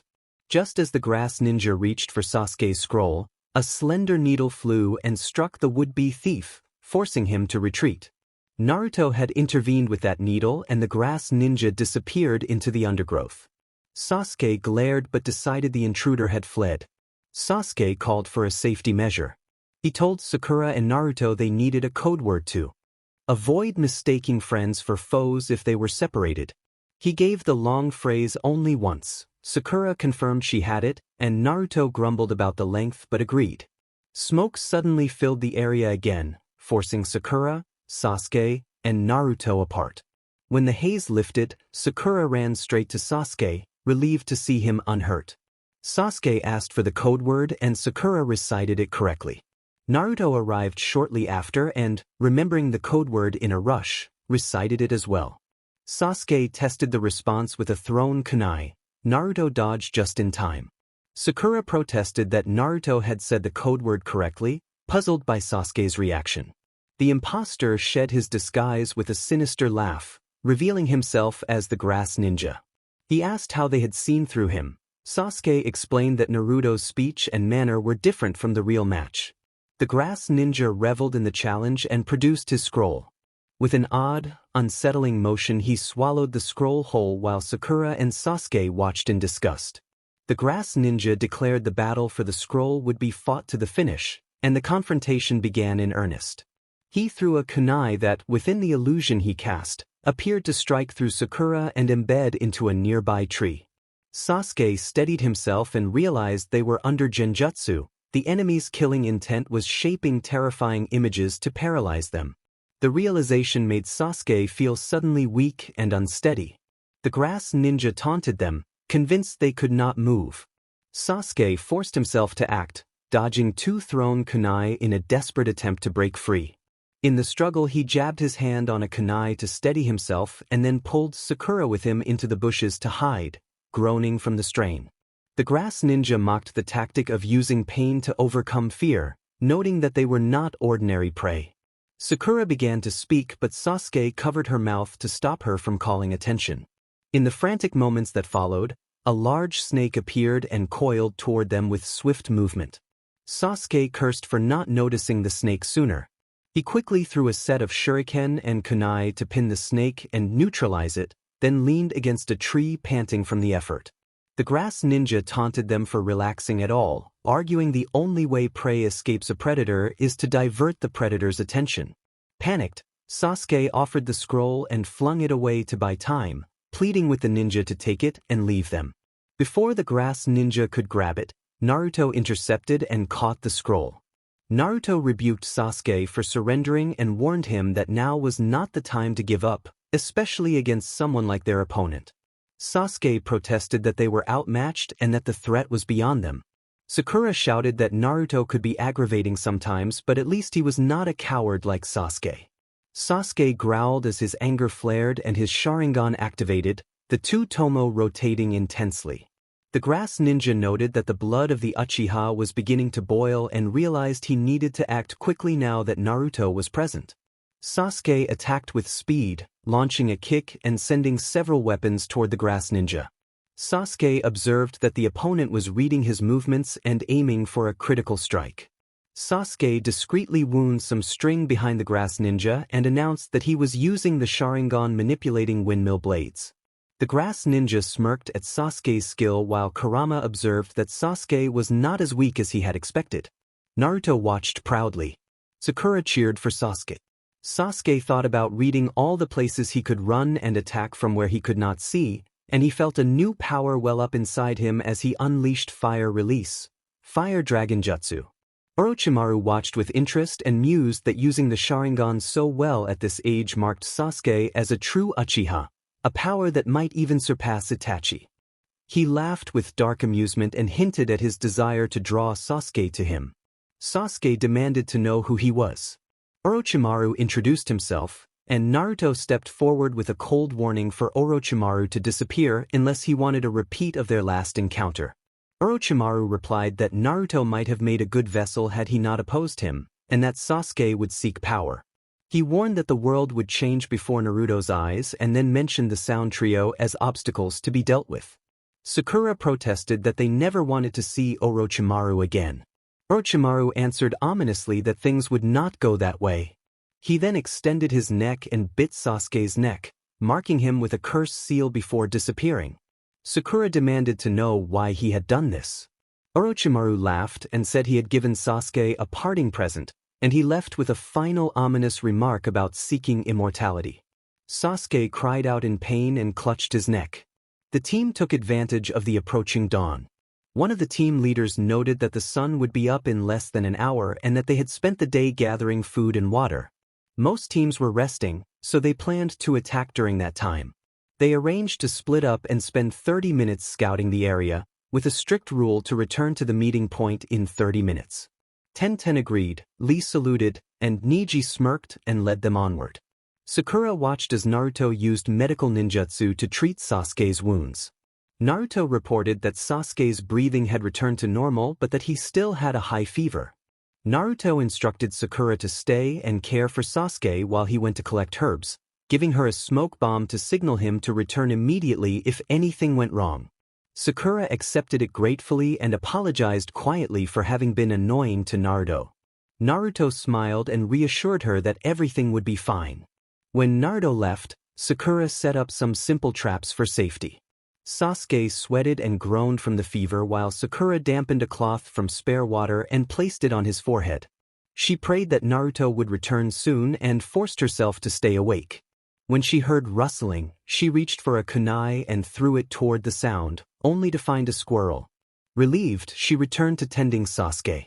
High in the trees, the sound trio observed. One of them remarked that Sakura appeared very observant and wondered whether she had noticed an explosive attached to the squirrel. Another suggested they would find out when they got closer, and they moved in. Lee practiced nearby. Determined that if he could catch every falling leaf, he might win Sakura's appreciation. He leapt and began catching leaves with grace, determined to succeed. Before he could catch the last leaf, he noticed the squirrel with an explosive tag on its back. He caught the squirrel and removed the device just before it began to break apart. He breathed a sigh of relief and ran back toward the meeting point, wondering who would do something so dangerous. Niji sensed Team 10 hiding behind the bushes and called for them to come out in an emotionless voice. Ino thought that their stealth had failed and that it was time to change tactics. Shikamaru was annoyed that they had been discovered by the wrong person. Team 10 emerged from the bushes, and Ino gushed at finally meeting last year's top rookie, Hyuga Niji, even asking for an autograph in her excitement. Niji replied that it was only them and began to walk away. Ino thought angrily that her charm had not worked and felt frustrated. Shikamaru noted that nobody had counted on them. Niji asked coldly whether Ino's gesture meant she wanted to fight him. Ino denied it and stood awkwardly, wondering how Niji had perceived her movements so easily.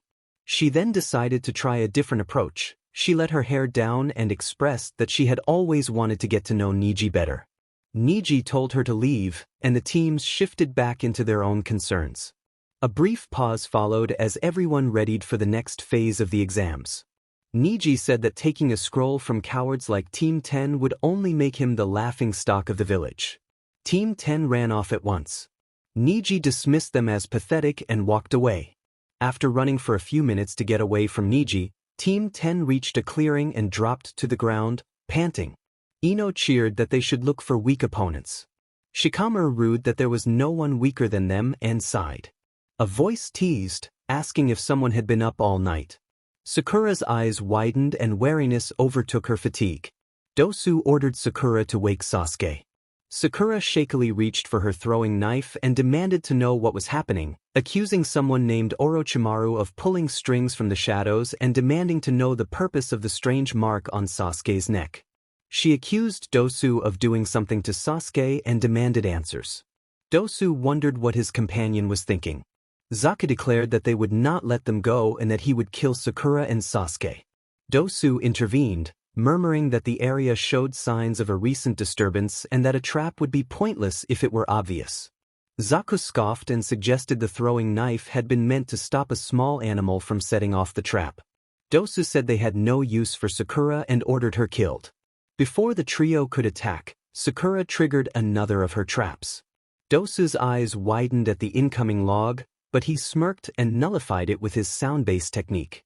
Sakura moved to light a smoke bomb and call for Naruto, but Zaku snatched the smoke bomb and crushed it, rendering it useless. Sakura felt helpless and defeated as the sound trio sneered at her lack of talent and insulted her. Suddenly, a strong wind technique swept through the area. The sound trio jumped back to avoid the attack while Sakura braced for impact. Rock Lee announced that he would always appear when someone was in trouble, and Sakura was surprised and grateful that he had come to save her. Lee declared that he would protect her. Dosu told Zaku to take Sasuke while he dealt with Sakura, but Dosu noted that Sakura was in no condition to fight. Lee worried about facing 3 strong opponents alone. Dosu admired Lee's advanced martial arts and anticipated a fun fight. Sakura thought Lee was strong. Sakura hurled a throwing knife at Dosu, but he dodged and charged at Lee. Lee braced for impact, and Dosu's attack overturned the ground and dislodged the earth. Dosu suggested that there was a trick to Lee's attacks and that he would not simply dodge them. Zaku scoffed. Lee recognized he faced a disadvantage and resolved to risk everything to defeat each opponent at full power. Back with Team 10, Ino shouted in frustration that they could not find any weak opponents. Shikamaru muttered that the only weaker team might be Naruto's. Choji suddenly pointed toward the direction of the sound trio, Lee, and Sakura, announcing that Sasuke had been knocked out, Naruto was gone, and Sakura was fighting. Ino was stunned. At the meeting spot, Tenten mused that Lee was late and wondered if he had run into trouble. Niji thought that seemed unlikely. Instructor Guy's words echoed in Lee's memory. The lotus was forbidden because it put tremendous strain on the body, and it could be used only when protecting a precious person. Lee leapt in front of Dosu as he prepared to attack again. Dosu was startled when Lee vanished and then reappeared to land a kick that sent Dosu stumbling. Lee continued the assault and wrapped Dosu with his bandages as he ran around him, using the initial lotus. Dosu plunged into the ground, but he emerged unhurt. Dosu countered and struck Lee, claiming that their sound-based techniques operated at a different speed and would break an opponent's balance and hearing. Lee collapsed, exhausted and in pain. Sakura cried out in concern. Dosu and Zuka gloated that Lee could not defeat them with hand-to-hand combat because their techniques worked differently and would leave him unable to move for a while. Despite the strain, Lee was not ready to give up. All his hard work and Teacher Guy's faith in him would not be wasted. Lee stood and charged at Dosu, unleashing his leaf whirlwind technique. As Lee moved into a roundhouse kick, his body spasmed and he crumpled to the ground, clutching his stomach in pain. Dosu chuckled and taunted that the attack had affected him. Lee and Dosu exchanged blows, but Dosu held the advantage. Dosu prepared to finish the fight when Sakura intervened, throwing several throwing knives that Dosu deflected with his sound device. Choji urged retreat, warning that they were in serious trouble, while Shikamaru quietly noted that Sasuke had been knocked out, Naruto was absent, Lee had been beaten, and Sakura was alone. Ino's mind flashed back to how her friendship with Sakura had begun, sharing lunches, swapping clothes, picking flowers, and how that closeness had gradually changed after Sasuke appeared at the center of their lives. Shikamaru pressed Ino for a decision. Ino answered that they could not simply flee. Skirhurled. A set of throwing stars toward Dosu, but Zuka used his sound device to send them back. Dosu and his teammate yanked Sakura to her knees and one of them grabbed her hair, taunting that she spent more time on her appearance than on training. Sakura, determined not to remain weak or merely be protected, forced herself to act.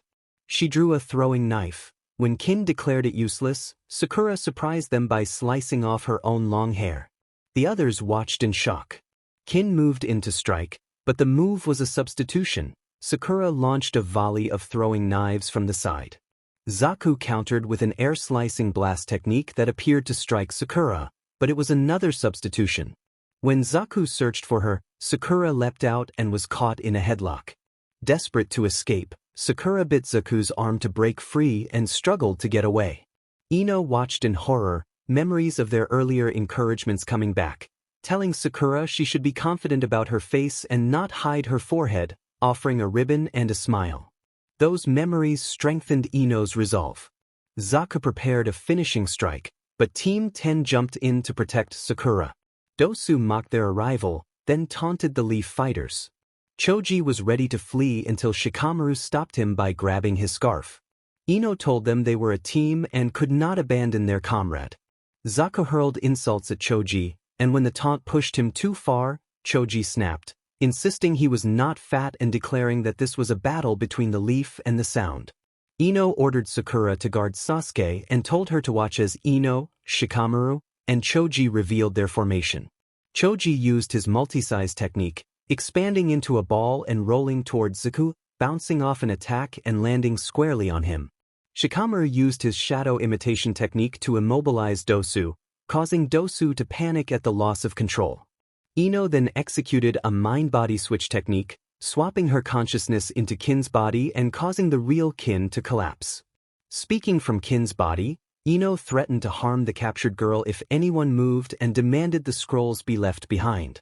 Zaku blasted both Kin and Ino away, sending Kin stumbling against a tree. Shikamaru rushed over and saw Ino with a small cut at her mouth, prompting concern. Dosu sneered that their objective was not the scrolls but Sasuke, and he assessed that the enemy techniques in use would not hold for long. Before Dosu could press the attack, Niji intervened, activating his white eye technique and announcing that if the others were going further, he would go all out. Dosu scoffed at the reinforcements and prepared to continue the fight. Sakura became relieved and excited when she saw Sasuke stir and regain consciousness. Sasuke stood, and strange curse markings began to spread across his body. Sasuke asked who had hurt Sakura, and Zaku claimed responsibility in a mocking tone. Sakura reacted with visible fear when she saw the changes in Sasuke. Sasuke, however, said that he felt a surge of power and that it made him feel resolute, declaring that he would pursue the path that would give him more strength. Zaku scoffed confidently that no one was scared of a half-dead freak and that he would show them. Before he could act, Naruto threw Zaku to the ground and held him in a headlock. Naruto said he had sensed Orochimaru's chakra and asked Sakura if she was all right. Sakura apologized and explained the smoke bomb had been deflated. Sasuke shouted that Naruto should let go because the challenger was his to fight. Sasuke charged, grabbed Zaku's arms and began twisting them. Zaku screamed and threatened vengeance. Naruto sighed, released Zaku, teleported behind Sasuke and struck a pressure point to make the curse mark recede. Naruto explained that he had to stop Sasuke from using that power and intended to try sealing it later. Sasuke began to protest, but Naruto insisted it was for his good. Dosu then tossed Naruto an earth scroll and said they could not be defeated that time. He asked to be allowed to leave and told his teammates Zaku and Kin to go. Naruto muttered that it was an earth scroll. Niji noted to himself that the chakra had the strength of an Uchiha. Tenten, puzzled by Niji's expression, jumped down, landed next to Lee and shook him awake. Tenten scolded Lee to snap out of it, saying the sound ninja had gone because Naruto had driven them off and reprimanding Lee for breaking their plan and being badly beaten. Lee groggily protested that Sakura had been in trouble. Sakura smiled and thanked Lee, saying she felt awakened. Lee promised he would be stronger next time and Sakura returned the smile. Ino called Sakura over to fix her hair, and Sakura grinned and ran off. Kiba leapt from branch to branch, pleased that the trap had worked and that some teams had been slowed. He bragged about leading the effort. Shino cautioned them not to draw attention and urged caution. Kiba teased him about acting like the boss. Hinata timidly agreed with Shino and worried about her team and Naruto. Kiba then detected a scent and asked Hinata to use her Byakugan. She looked and reported people fighting about a kilometer away. Shino estimated there were 6 people. Kiba decided to check it out, arguing that collecting more scrolls would reduce the number of competing teams. Despite hesitation, the team moved toward the disturbance. An AIM ninja mocked a Sunin challenger and threatened him, but Gaara urged caution and said they should see which scroll the opponent had. The AIM ninja attacked with umbrella weapons, and Gaara summoned a protective dome of sand around himself. He declared he would end the fight, then used his sand jutsu to immobilize the attackers. The AIM ninja were quickly overwhelmed and rendered unable to continue. The encounter was intense and shocking to Team 8, who watched in horror. Kankuro picked up a dropped scroll and found it was a heaven scroll. Gaara dismissed any celebration, saying he was not yet satisfied, and the Sand team left for the tower. Team 8 sighed in relief and Kiba warned that the Suna team was dangerously powerful. Enko later observed that the Sand team had finished the exam in a record 97 minutes, far faster than the previous time, and marveled at their skill. Naruto prepared lunch by flicking a sunban into a fish. Sasuke did the same with a kunai while Sakura prepared the fire. Sasuke reminded them that their next enemy would be their last chance to get a scroll. It was already the 4th day. Kabuto then appeared, saying he already had 2 scrolls and was on his way to meet his teammates at the tower. Sasuke stopped him, and Naruto opened a mental link with Sakura and Sasuke to warn them not to fight Kabuto because he was on another level and, Naruto said, was working with Orochimaru. Sasuke reacted with shock and referenced Orochimaru, the snake-like figure responsible for a past injury to him. Naruto confirmed it was Orochimaru and advised them to avoid fighting, telling Sakura not to be afraid and suggesting they play along without acting too friendly. Naruto then disabled the mind link.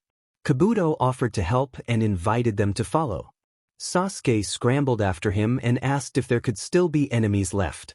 Naruto explained that with only 1 day remaining, the easiest place to find a scroll was the tower, but it would be full of traps and ambushes. He added that there were also collectors to be wary of. They moved on toward the tower. They were the ones who collected extra scrolls in case they encountered a strong enemy and needed to escape, or to gain favor and information, and to pick off more teams to make the third test easier. They jumped through the trees and ran for a while. Naruto turned the mental link on again as a precaution while Kabuto slowed his pace. Kabuto ordered them to stop, pointed out that they could finally see the tower, and warned they must be careful from here on, avoiding unnecessary actions and noises that might alert their enemies. Naruto warned them through the mental link to be alert, and Sakura and Sasuke gave small nods. Sakura wondered why she sensed genjutsu. Sasuke mentally grunted that he did not trust Kabuto. Naruto told them in the mental link that the area was under a genjutsu, making it look as if they were approaching the tower when in reality they were walking in circles. He noted that Kabuto could sense the illusion, that Kabuto was not an ordinary genin and had large chakra reserves, and he urged them to play along until they could figure out Kabuto's motive, which Naruto suspected had something to do with Sasuke. Kabuto led Team 7 through the forest, but the tower did not seem to get any closer. Suddenly Sakura collapsed from exhaustion. Naruto and Sasuke helped her up while Kabuto's eyes widened as he shakily warned that they had fallen into a trap and told them to look above. Team 7 sighed. Sakura and Sasuke, already aware of the situation thanks to Naruto's sensor skills, decided to play along. Sakura put on a whimpering voice and announced that ninjas from the Rain Village had arrived, while Naruto stared blankly at the trees. Sasuke smirked and noted their arrival. The Rain Village ninjas dropped down from the trees and surrounded them. Kabuto asked whether they were clones, confused by their numbers, and one of the Rain ninjas chuckled that the team were trapped rats. Naruto sent a serious mental message that there was no point in attacking those apparent clones because they were illusions. Sakura asked if the Rain ninjas were matching their attacks with the illusion to prevent detection. Naruto confirmed that was the case. Sasuke devised a plan. They would pretend to fight while he activated his Sharingan, then tell Kabuto he had figured out the jutsu so Naruto could explain it. Naruto agreed with the plan. Sasuke, Sakura, and Kabuto threw kunai and shuriken while Naruto used sunban, but the weapons passed through the illusions. After a minute of fighting, Sasuke activated his Sharingan and informed Kabuto that he had figured out the enemy's tactics. One of the Rain ninjas declared that it was time to kill and called for Mubi. Another taunted them, saying their spirits were already broken and their bodies would be left as payback. Suddenly the real Rain ninjas appeared in front of them and initially smirked at Team 7 and Kabuto's crestfallen faces. Then Team 7 and Kabuto revealed themselves behind the Rain ninjas. The Rain ninjas were surprised at their sudden appearance. Naruto noted it was a genjutsu and turned the trick back on them. He quickly threw 3 sunban that struck the Rain ninjas, inducing a deep sleep. Naruto reassured them that the effect was only a temporary sleep and presented the Heaven Scroll. Sakura cheered happily and thanked Kabuto. A teammate of Kabuto's told him he was late. Kabuto apologized that he had run into trouble. Sakura offered a sweet, practiced smile and thanked them, and Kabuto wished them good luck before leaving. A low, raspy voice asked about the harvest. Kabuto reported that he had written down all the data from the second test and offered it to Lord Orochimaru. Later, Sakura noted that nobody was nearby and then saw a message on the wall instructing them to open the scroll. Naruto directed Sasuke and Sakura to open them. Iruka appeared and explained that at the end of the second test the arrangement allowed Chunin to meet up with the exam takers. He announced that all 3 of them had passed the second test and congratulated them. He added that if they had opened the scrolls during the test they would have been put into unconsciousness. Iruka explained that the scrolls were used to ensure reliability on missions, giving the example that if the Lord Hokage ordered someone to deliver a scroll without looking inside, the test ensured they could be trusted to follow that order. He relayed Lord Hokage's motto for Chunin: "Heaven is the human mind and earth is the human body," and having both allowed success even in the most dangerous missions. Iruka concluded with advice for the final test: do not push themselves too hard. Enko wondered aloud why Lord Orochimaru would be at the Chunin exams. She sighed that he probably had a reason, but Lord Hiruzen interrupted to point out Sasuke and instructed that the exam continue as planned while they kept an eye on Orochimaru's actions. Anko hesitantly agreed. They confirmed that 7 teams had passed and announced that, for the first time in 5 years, there would be a preliminary round before the 3rd test. Anko congratulated the students on passing the 2nd test and said that Lord Hokage would now explain the 3rd test. Lord Hiruzen explained that the true reason for the exam was to replace wars among allies, revealing who had the courage to risk their lives for their country, and that this determined promotion to Chunin. He emphasized that the exam was not merely a test but a life-risking battle. He then called on the referee, Gekka Heiate, to explain the rules. Heiate turned to the genin and began by saying that before the 3rd test there would be a preliminary to decide who would participate, because too many people remained. Heiate called for anyone who was not feeling well and wanted to quit to step forward, because the preliminary would begin immediately. Kabuto sheepishly stepped forward and admitted that he was going to quit. Naruto asked why, and Kabuto apologized to Naruto, explaining that his body was battered and he was not prepared to risk his life. Heiate permitted Kabuto from the leaf to leave. Naruto rolled his eyes and opened a mental link to warn the others to watch Kabuto, suggesting he might be a spy for Orochimaru since he had seemed eager to become Chunin for years yet quit now. Sakura thought that sounded suspicious while Sasuke only grunted. Heiate asked if anyone else wished to quit. At that moment Sasuke's body spasmed in pain and he clutched his neck. Sakura anxiously urged him to withdraw from the preliminary.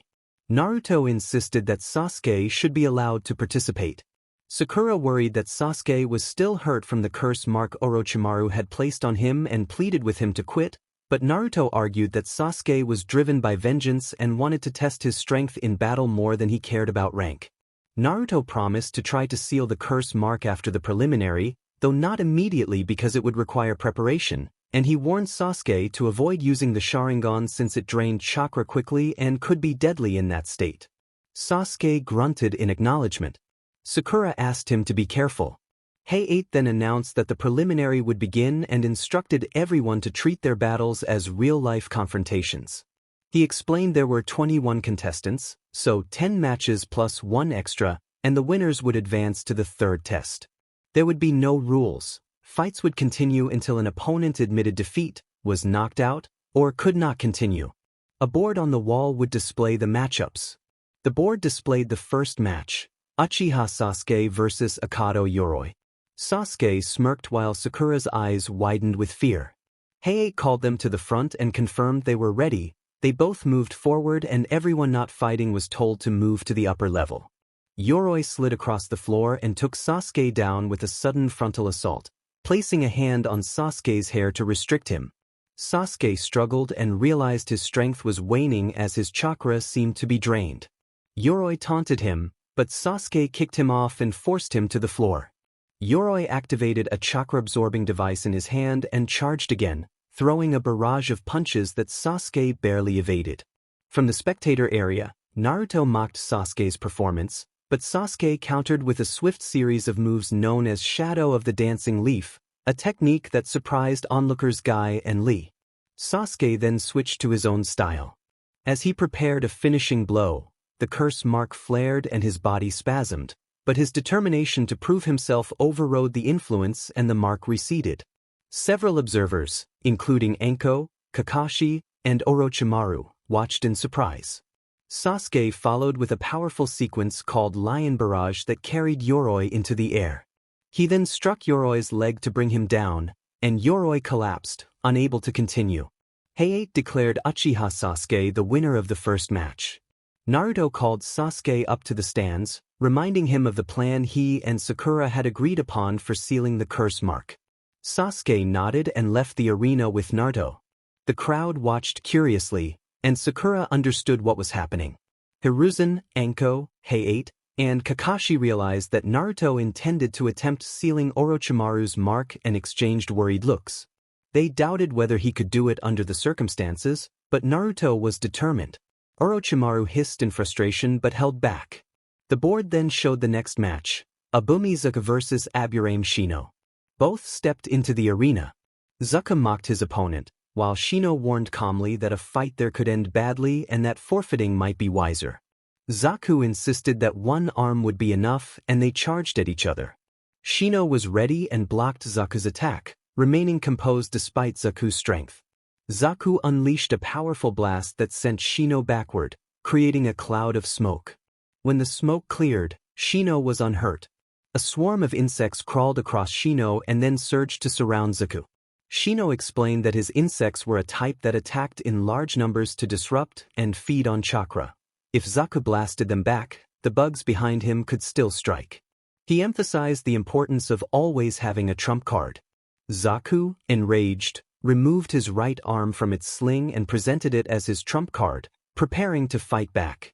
Before he could act, his right arm was suddenly destroyed by the situation and separated from him, leaving him shocked and unable to continue. Shino clarified that he had commanded his insects to interfere with Zaku's hand, neutralizing that option. Hayate stepped in and declared the match over, naming Aburame Shino the winner. Later, Naruto returned to Sakura's side and told her that Sasuke was all right. The seal had been broken, but he was exhausted from chakra depletion and was resting in a hospital bed. Sakura sighed in relief. The next match on the board was Tsurugi Misumi vs. Kankuro. Kankuro smirked and removed the bandaged object from behind his back as the match was about to begin. Misumi charged and threw a punch at Kankuro, but Kankuro blocked it deftly. Misumi slid past Kankuro's side and seized him from behind, attempting to choke him. Misumi warned that his body had been altered to fit any space and demanded surrender, threatening to suffocate and break Kankuro's neck. Kankuro refused defiantly and replied that it would be Misumi who died. A snapping sound echoed and Kankuro suddenly went limp, collapsing to the ground. Misumi muttered in self-reproach that he had been forced to kill him. The genin watched in stunned silence as Kankuro's face looked like a cracked mask and his eyes seemed absent. His voice took on an eerie sing-song quality as he asked if it was his turn. The figure then shifted, revealing itself to be a puppet that began to restrain Misumi in a precise, mechanical grip. Bandages unraveled from the object and the real Kankuro was exposed as the puppeteer. Hayate stepped forward and announced that the battle could not continue and declared Kankuro the winner. He then called for the fourth match between Haruno Sakura and Yamanaka. Sakura and Ino leapt down into the arena and glared at each other. Ino spoke plainly that this was not a fight over Sasuke. She said she had moved on and that this was a contest between two kunoichi. She declared herself a true shinobi who had given up on her past feelings. Sakura responded by producing a ribbon from beneath her forehead protector and returned it, signaling the start of the match. Sakura created a clone and rushed Ino, who scoffed and mocked textbook jutsu as ineffective outside the academy. Sakura's strategy paid off when one of her clones exploded off the ground and knocked Ino down. Sakura demanded that Ino get serious, and Ino welcomed the challenge. They charged at each other, trading punches and blocks, testing each other's strength until both were forced to leap back. Sakura threw a shuriken and Ino blocked it with her own. They collided again, each landing blows that sent the other reeling. Ino, enraged, sliced off her hair with a kunai and declared that she no longer needed it, preparing to end the match. She then attempted a mind transfer jutsu, using special chakra-infused hair as a rope to bind Sakura and take control. For a moment it seemed to succeed. Sakura froze, and Ino prepared to assume her body. Under Ino's influence, Sakura began to speak, but Naruto called out, urging Sakura to do this for herself and not for Sasuke. Ino smirked, convinced the tactic would hold, but Sakura's body spasmed. Ino's expression shifted to surprise when inner resolve within Sakura pushed back. Sakura had more willpower than Ino expected. Realizing she was risking permanent damage to the host, Ino released the jutsu and returned to her own body. The crowd could scarcely believe Sakura's force of will, much of which had been bolstered by Naruto's encouragement. Sakura recovered and charged at Ino. They collided once more, each landing a decisive blow, and both fighters fell back unconscious from exhaustion. Hayate declared that both fighters were unable to continue and that the match had no winner. Sakura and Ino were escorted to the side as the fifth match began between Temari and Tenten. Tenten kept launching weapons at Temari, but Temari used her giant fan to deflect them with ease. As Temari's fan reached its peak, she unleashed a powerful gust that blasted Tenten backward, sending her sprawling onto the fan itself. Hayate announced Temari as the winner of the 5th match. Temari sighed as she tossed Tenten from her fan, but Lee leapt up and caught her skillfully. Temari smirked and commented that it was a nice catch, while Lee, fuming, demanded why she would treat Tenten so harshly after Tenten had given her all. Temari responded coldly that Tenten was pathetic and ordered Lee to take the loser and leave. Lee trembled with anger and attempted a leaf whirlwind, but his leg struck Temari's fan. Gaara then sighed and called up to Temari, reminding her that she had been declared the winner and telling her to stop wasting time with the Guardian. The next match began between Tsuchi Kin and Nara Shikamaru. Shikamaru landed in the arena with a sigh, aware he had a disadvantage since Kin had already seen his technique. He steeled himself and activated his shadow imitation jutsu. Kin laughed and taunted that as long as she watched his shadow there was nothing to fear. Shikamaru extended his shadow to chase Kin, but she kept dodging just out of reach. After a minute she decided to get serious. Kin produced Sunban with bells to manipulate sound and threw them so they struck the wall. Shikamaru recognized the trick and prepared, but a clink misled him and he turned to see strings. Kin moved to punch, and Shikamaru fell back to the ground. As Kin moved in to finish the match, she suddenly found herself immobilized. Shikamaru revealed that he could manipulate his shadow to bind the string's shadow.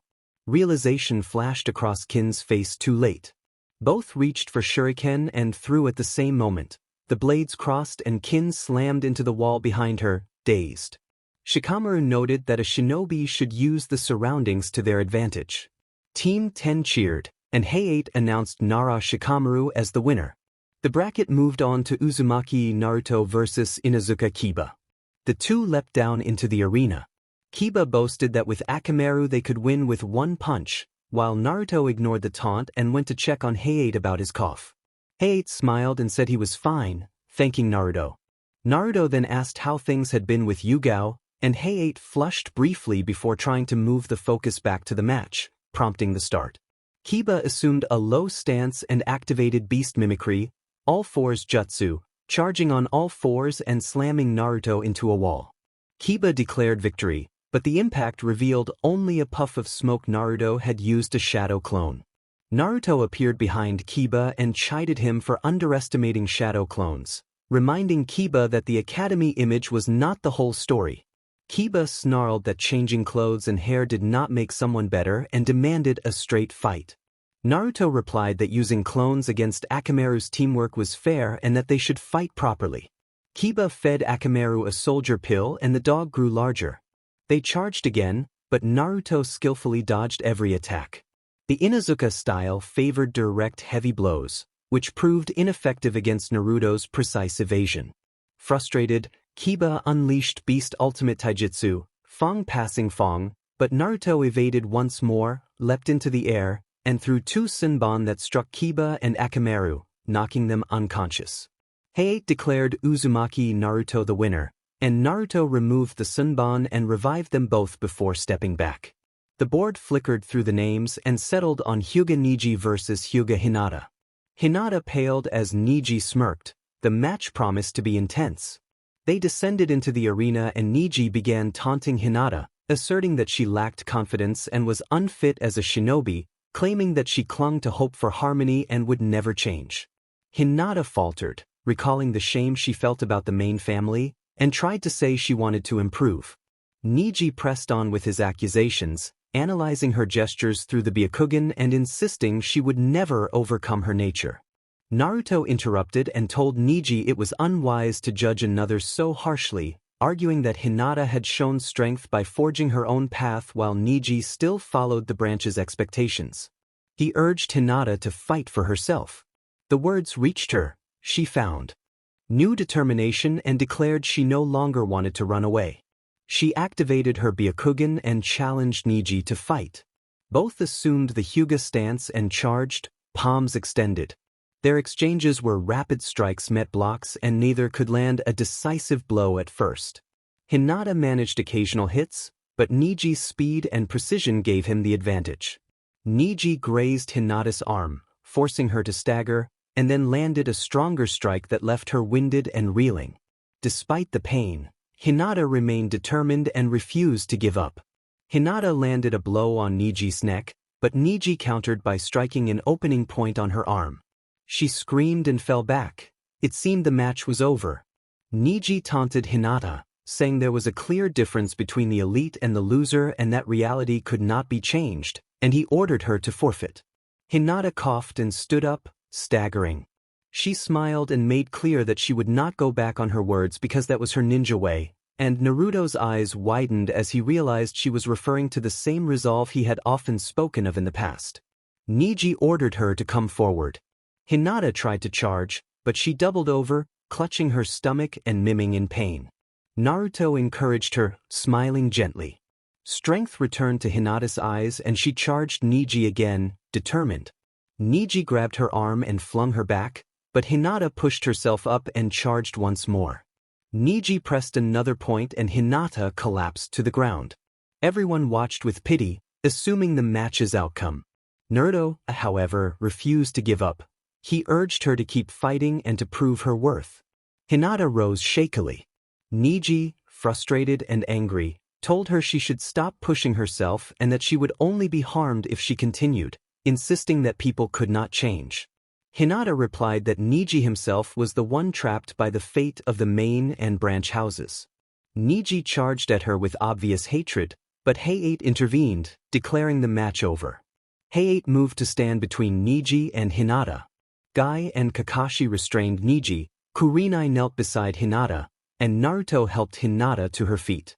Guy scolded Niji for losing his head over the main family, reminding him of his promise.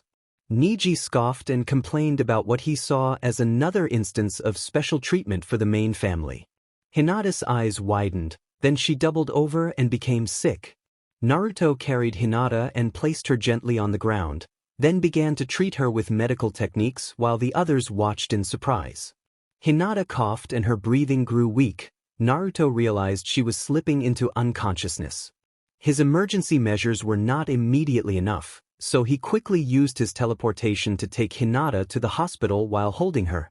Kurenai glared at Niji, then stared at the empty spot where Hinata had lain, despairing but trusting Naruto's ability to help. Sometime later, Naruto returned. Hayate announced the next match between Gaara and Rock Lee.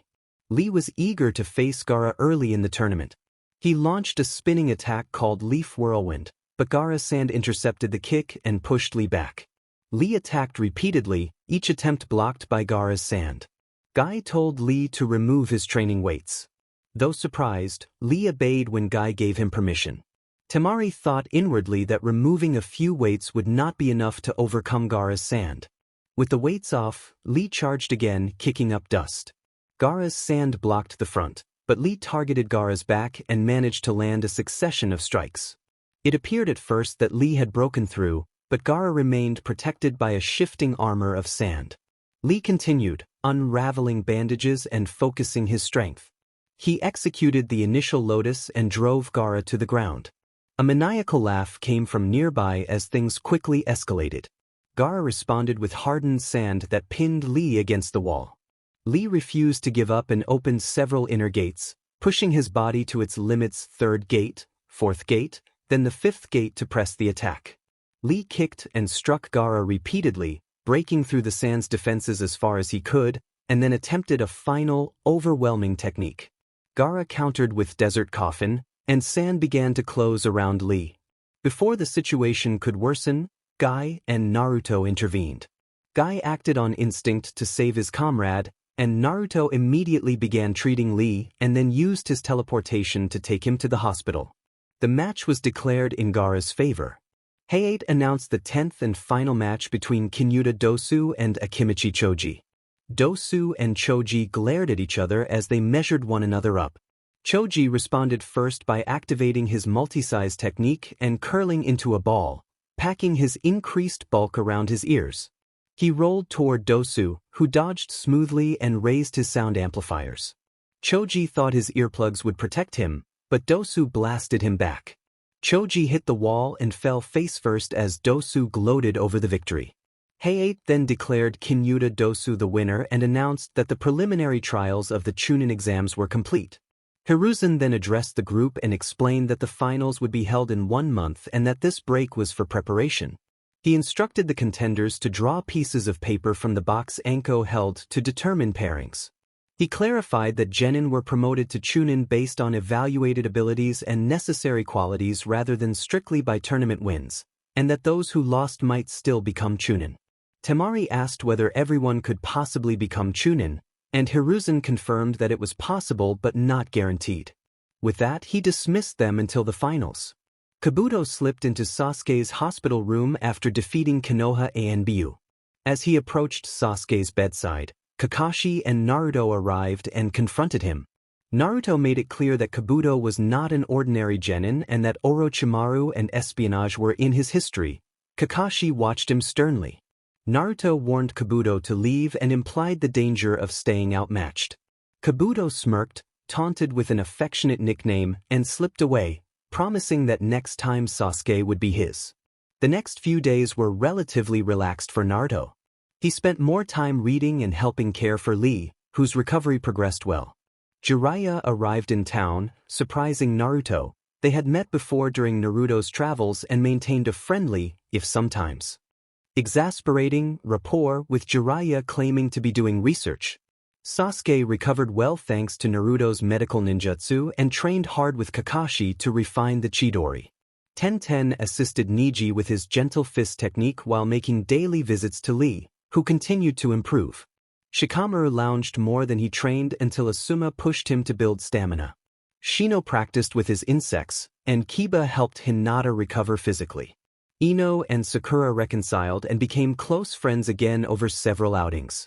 One afternoon Heiei trained Naruto in Kenjutsu. After 2 hours of grueling sparring they stopped. Heiei needed to report to the Hokage Tower and Naruto accompanied him. Kinyuta Dosu, frustrated that Orochimaru treated his team like tools, resolved to remove Gaara to increase his chances of facing Sasuke, but that plan did not end well for him. Kabuto and Baki conspired about serving Orochimaru and the invasion they planned. Naruto's sensory connection to Kurama picked up bits of their conversation. He alerted Heiei, who realized the gravity of what he had heard. They reported the matter to Hiruzen. The Hokage was not surprised by the news. After Anko's earlier encounter with Orochimaru in the Forest of Death, preparations had been expected. Hiruzen gathered his Jonin and Anbu that night to discuss battle plans and village safety measures. The day of the finals arrived. Crowds assembled to watch the tournament and even the Kazekage attended. Hiruzen stepped onto the balcony and thanked everyone for coming before announcing the tournament pairings, confirming that Shikamaru would face Temari. The 8 contenders lined up as Shiranui Genma took his place as proctor. Naruto noticed Heiei sitting with Yugao in the spectator stands and smirked at the familiar sight.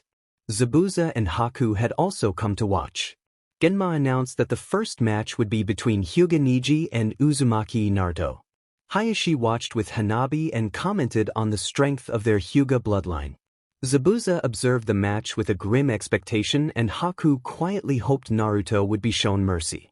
Neji activated his Byakugan and moved in with the precision of the gentle fist. He struck Naruto while Naruto remained standing in place. Neji believed the match was already decided, but the impact sent Naruto staggering. Naruto fell, knocked unconscious, and the audience reacted in shock as the first match concluded with Neji declared the victor. Neji stood alone in the arena, scanning with his Byakugan as he wondered where his opponent had gone. Naruto laughed and announced that he was behind Neji. Neji whipped his head around, eyes widening in surprise at how someone could evade the Byakugan's detection. Neji took his stance, and Hayashi watched with growing surprise. It could not be. Neji launched into the 8 trigrams, 64 palms. He charged at Naruto and began striking, counting off the palms as he worked through the sequence. Naruto remained still through much of the assault, then staggered briefly as the strikes landed. When Neji completed the final palm, Naruto fell to the ground and Neji smirked, declaring that he had struck all 64 chakra points and that it was over. Naruto grunted and laughed, telling Neji that he was wrong. Chakra began to gather around Naruto, and everyone in the arena watched in shock as Naruto recovered within seconds. Many in the room were stunned at the resilience he displayed, except for those who already knew Naruto's secret as a Jinchuriki. Neji turned cold and accused Naruto of mocking him by not trying. Naruto sighed and explained that he was replaying the fight between Neji and Hinata, and that it must feel frustrating to be looked down upon. Neji replied icily that the Hyuga main family controlled the branch through the cursed seal of hatred and that his father and Hinata-sama's father had been involved. Naruto cut him off, saying that he knew about the clan's secrets and that he did not pity the main family. Naruto said his own father had chosen a different path, facing his destiny in his own way, and challenged Neji to stop hiding behind destiny when it could be changed. Neji shouted that Naruto could not understand being burdened with a seal, ripping off his headband to reveal the mark. Naruto responded bitterly that he did understand being labeled by a seal, and that he had not run from it but had changed his fate. He told Neji that he had faced mockery and avoidance because of his seal, and that Neji was not the only one to suffer. Neji growled and charged again, attempting to use his gentle fist, but Naruto deftly avoided the strikes. Realizing the attack was futile, Neji retreated. Naruto seized the initiative and rushed at Neji with great speed. Neji's Byakugan detected every move, and the two clashed in a flurry of precise strikes that pushed Neji to his limits. When it seemed Neji would be overwhelmed, he deployed his ultimate defense, the 8 trigrams, palms revolving heaven. Neji spun and kicked, sending Naruto flying back, and Naruto landed gracefully, unhurt. Hayashi watched, noting that Neji knew the Kaiten technique and considering how the branch house's defensive option might affect the outcome. Temari observed that Naruto was unlikely to beat Neji if the Kaiten had been used. Naruto smirked and pointed out that Neji was running low on chakra and had already used his Kaiten, so victory belonged to Naruto. Neji scoffed and assumed a stance, and Naruto mirrored it. Their stances were the same, startling the spectators. Zabuza chuckled at Naruto's audacity, while Haku smiled with sympathy. Neji taunted Naruto, saying that copying him would not make Naruto as strong without the Byakugan. Naruto replied that he did not need the Byakugan when he could predict openings and that Neji should not underestimate his taijutsu. They clashed again in a fast exchange of palms, each landing blows. Naruto eventually leapt back. Neji mocked him as weak, but Naruto said he had already beaten Kiba decisively and would now show Neji his skill. Naruto assumed the gentle fist stance and allowed chakra to gather around his palms. He announced that he would use his Uzumaki technique of 64 strikes and launched forward with inhuman speed, striking Neji's chakra points with precise accuracy. Neji, low on chakra and unable to use Kaiten effectively, tried desperately to maintain his defense, but Naruto's onslaught was relentless.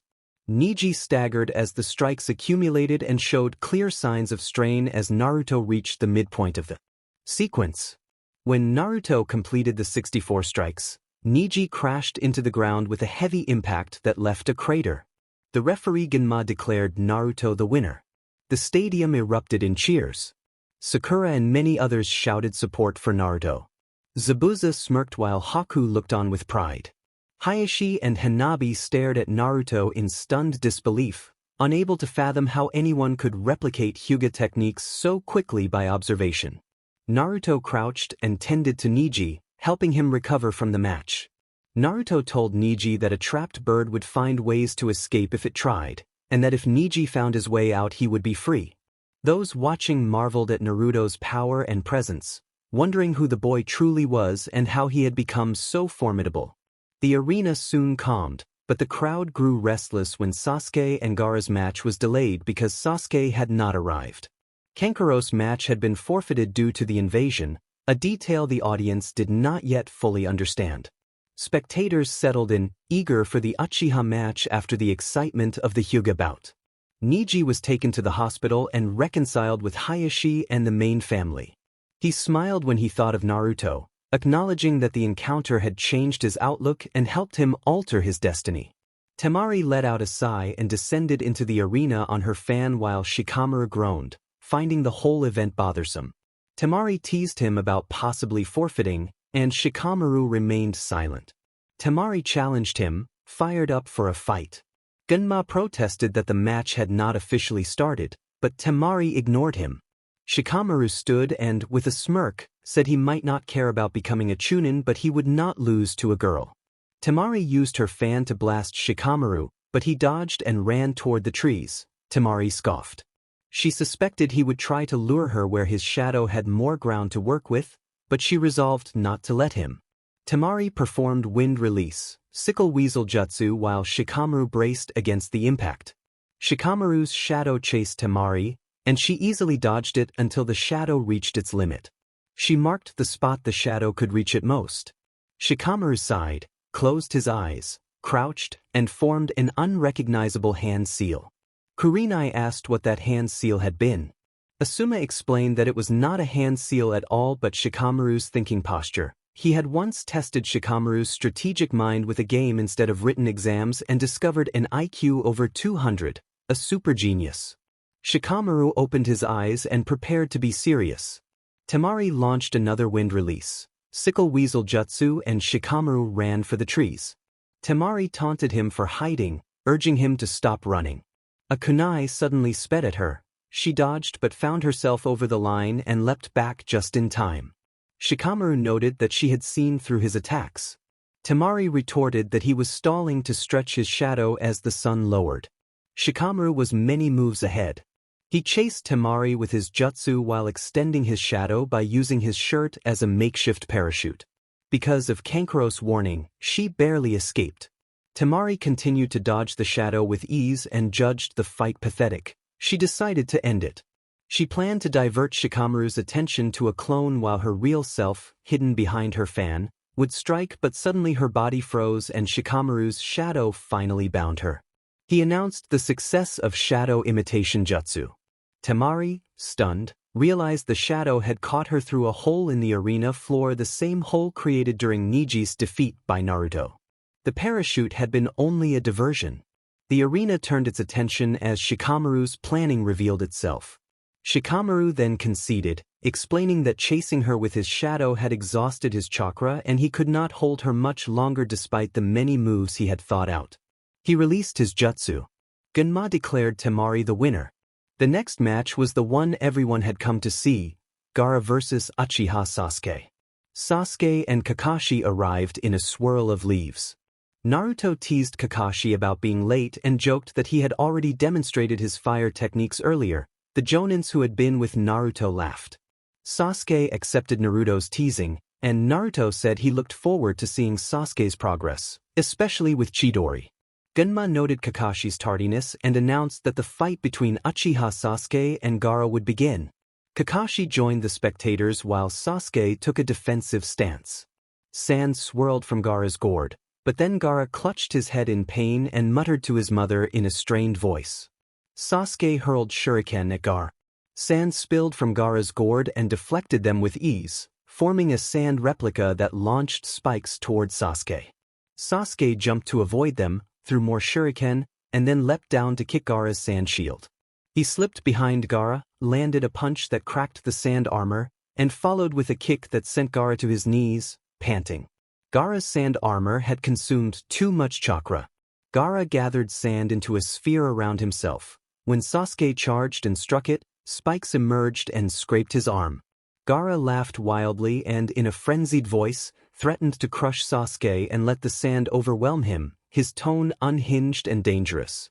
Nearby, Naruto mused that it was time for Chidori, and Kakashi nodded. Sakura asked what Chidori was. Guy energetically explained that it was an original technique created by Kakashi, notable for its sharp, bird-like churring sound and its decisive striking power. A loud cracking sound suddenly echoed through the arena, and surprise rippled through the spectators. Baki, Kankuro, and Temari noticed that Gaara's ultimate defense had cracked. Gaara screamed hysterically, calling for his mother and clutching his head as if badly hurt. Sasuke grunted as he pulled his arm free but felt something restraining him. A strange arm formed of sand gripping him. Kankuro shuddered at the memory of Gaara's sand arm. The ball of sand around Gaara split open and revealed Gaara clutching his forehead. He continued to scream and stagger as his eyes bulged with panic. People throughout the stadium began closing their eyes and collapsing into unconsciousness as a genjutsu spread. Higher-ranked shinobi moved to dispel the illusion, and the Hokage left the arena accompanied by the Kazekage. Under Baki's orders, Temari and Kankuro aborted the mission and carried Gaara out of the area. Sasuke looked around in confusion. Genma approached and informed him that the Chunin exams were over and ordered him to pursue Gaara and the others, reminding him that he was already Chunin level and should act as a shinobi.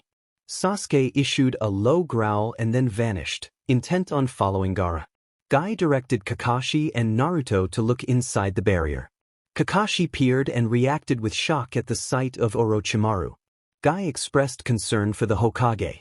Naruto noted that the Hokage would not be taken easily and mentioned that Sakura had already woken, so he planned to track down Sasuke and Sakura together. He wondered aloud whether he needed to leave a clone behind. Kakashi offered to send Pakken, but Naruto pointed out that a regular tracker would struggle if the trail went cold and revealed that he had not only a toad summoning but also a fox summoning to help. Kakashi acknowledged the plan and encouraged Naruto to find Sakura and Shikamaru and pursue Sasuke if necessary. Naruto, Sakura, Shikamaru, and Naruto's tracker fox, Kimi, sped through the forest. Kimi warned that 9 pursuers were closing in from about 10 kilometers behind. Sakura panicked at the news and asked what they should do.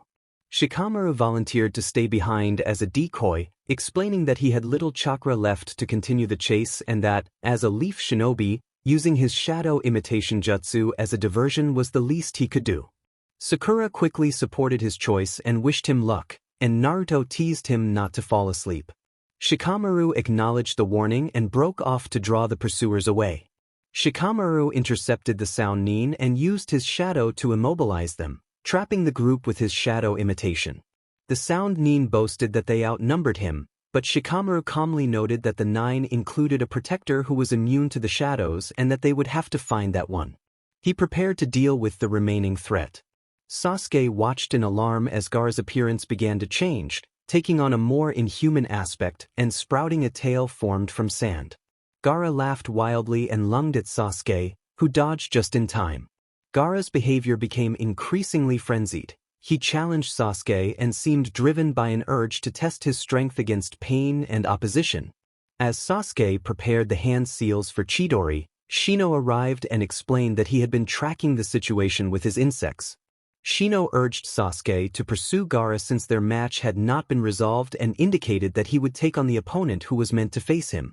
Sasuke smirked and resumed the chase after Temari, while Kankuro watched with frustrated resignation. Naruto's tracker fox reported that Sasuke had paused briefly and then moved off again, that Kankuro had remained behind and appeared to be engaged with insects, and that Temari had taken Gaara with her. Naruto pushed forward through the trees with Sakura, urgent to close the distance. Sasuke and Gaara clashed. Sasuke advanced with Chidori while Gaara struck with a sand arm. The collision sent sand fracturing across the ground as Gaara's sand form cracked and shifted, and the fight intensified. Gaara cried out that the sensation of pain and the challenge of a worthy opponent made him feel alive, and his transformation progressed as the battle continued. Sasuke stared in a mixture of fright and confusion, thinking the figure kept changing shape. Gaara announced he was coming and charged at Sasuke. Sasuke unleashed a fire release, blazing fireball technique, and a powerful blast erupted. Shikamaru took 8 throwing knives from his pocket and launched them at the 8 Sound Ninja, but they were all deflected. One of the attackers explained that they now understood how his technique worked and insisted he had reached his limit, threatening him. Shikamaru reflected on a life he had once imagined, an ordinary shinobi with a quiet family and a slow retirement, but found himself caught in a dangerous situation instead. A Sound Ninja ordered someone to come out and take the boy's head.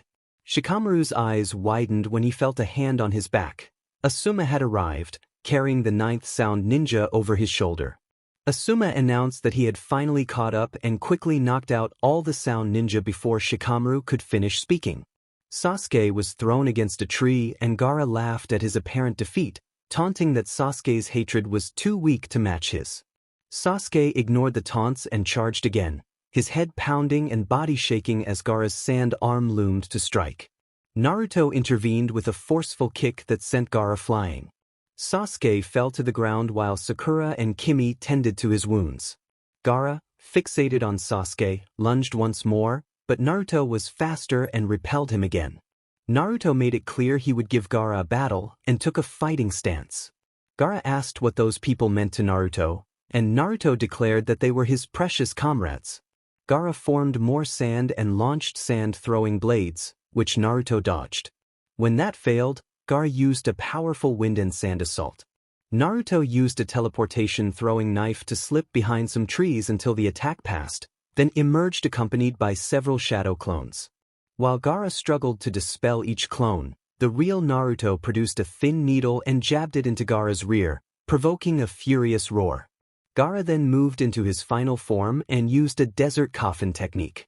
Naruto responded with a summoning technique, bringing forth a massive russet fox with 9 tails. Kimi greeted Lord Kurama warmly. The large fox recognized Kimi and returned the greeting before asking Naruto if he sensed Shikaku. Naruto explained that Shikaku's host had gone insane and violent and needed to be brought back to normal.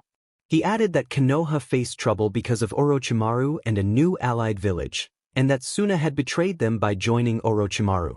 Lord Kurama complained about Shikaku's troublemaking ways and reminded Naruto that he owed him a favor.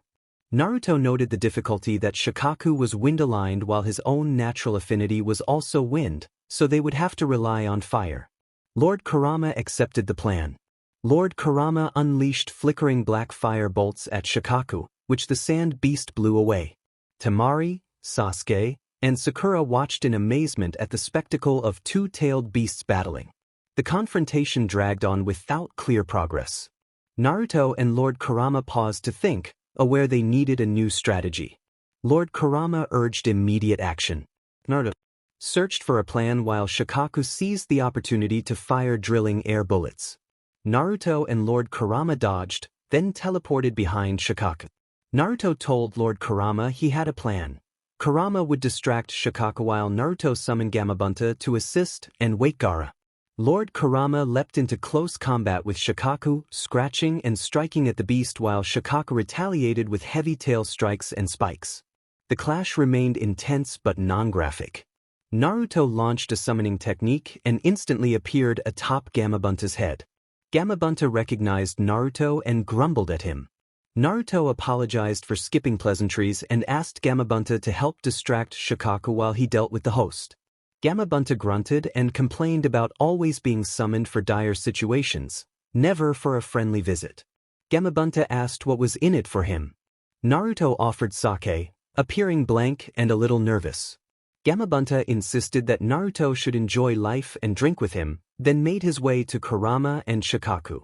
Temari, Sasuke, and Sakura stared at Naruto in shock, wondering where all these summoned animals had come from. Gamabunta unleashed a water release technique, blasting streams of water from his mouth. Shikaku raised a sand wall to fend them off, but some water seeped through and struck him, drawing a frustrated roar. Kurama answered with a fire release, sending a wreath of flames that moved to encircle Shikaku. Shikaku whipped his tail, pushing Kurama and Gamabunta back and dispersing the fire. Sand then cascaded from Shikaku in a wide sweep, flowing onto Kurama and Gamabunta. They struggled to free themselves and eventually did, escaping with only minor scrapes. Seeing that Shikaku was intent on killing Gamabunta and Kurama, Naruto seized the opportunity. He teleported beside Gaara and held on tightly as the tailed beast shook its host. Naruto applied chakra to his feet to maintain his grip and struck Gaara on the head, jolting him awake. Gaara screamed and Shikaku reacted in fury, then withdrew to Gaara's body as the host regained control. Gaara lunged at Naruto with crazed eyes, but Naruto met his attacks and, after a brief struggle, dodged a final strike and pushed Gaara to the ground, leaving him defeated. Kimi, Kurama, and Gamabunta, seeing their task accomplished, slipped back to their respective realms. Gaara cried out that his existence would not be snuffed out and warned them to stay away. Naruto stepped closer, telling Gaara that he understood the pain of loneliness and being despised, but that he would not allow anyone to hurt the people he cared about. Those people had pulled him out of isolation and made him strong.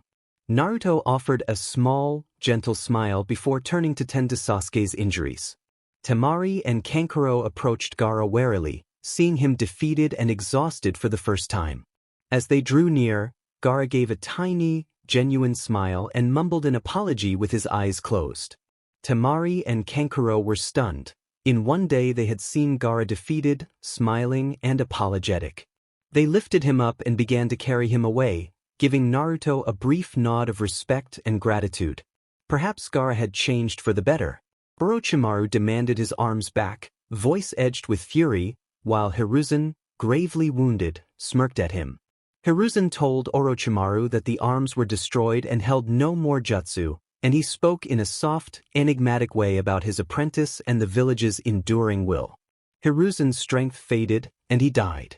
One of the 4 shinobi holding the barrier called out to Orochimaru as he saw Orochimaru's badly injured arms. Orochimaru groaned in pain, the searing sensation in his arms unbearable. The 4 sound ninja disabled the barrier and retreated. With that, the Konoha crush came to an end. 2 days after the attack, the entire village gathered to mourn the 3rd Hokage at his funeral. The sky was dark and the rain fell steadily, as if the heavens themselves shared in the sorrow. Konomaru sobbed quietly and buried his face in Irika's clothing. Naruto watched him with pity. Death was part of the cycle of life, even if it could not be changed. Kurenai, Asuma, and Kakashi were suddenly forced to the spot by the missing nin Uchiha Itachi. Kakashi dropped to his knees when Itachi cast a genjutsu, and he was made to relive some of his most painful memories. Just as Itachi was about to target Kurenai and Asuma as well, Naruto arrived with Guy and disrupted him. Naruto created a shadow clone and, together with Guy, tended to Kurenai, Asuma, and Kakashi, while his true self stood calmly opposite Itachi, offering a wistful smile.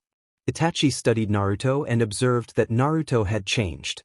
Naruto returned the observation, noting that Itachi appeared different as well and making a brief, teasing remark about Itachi's appearance.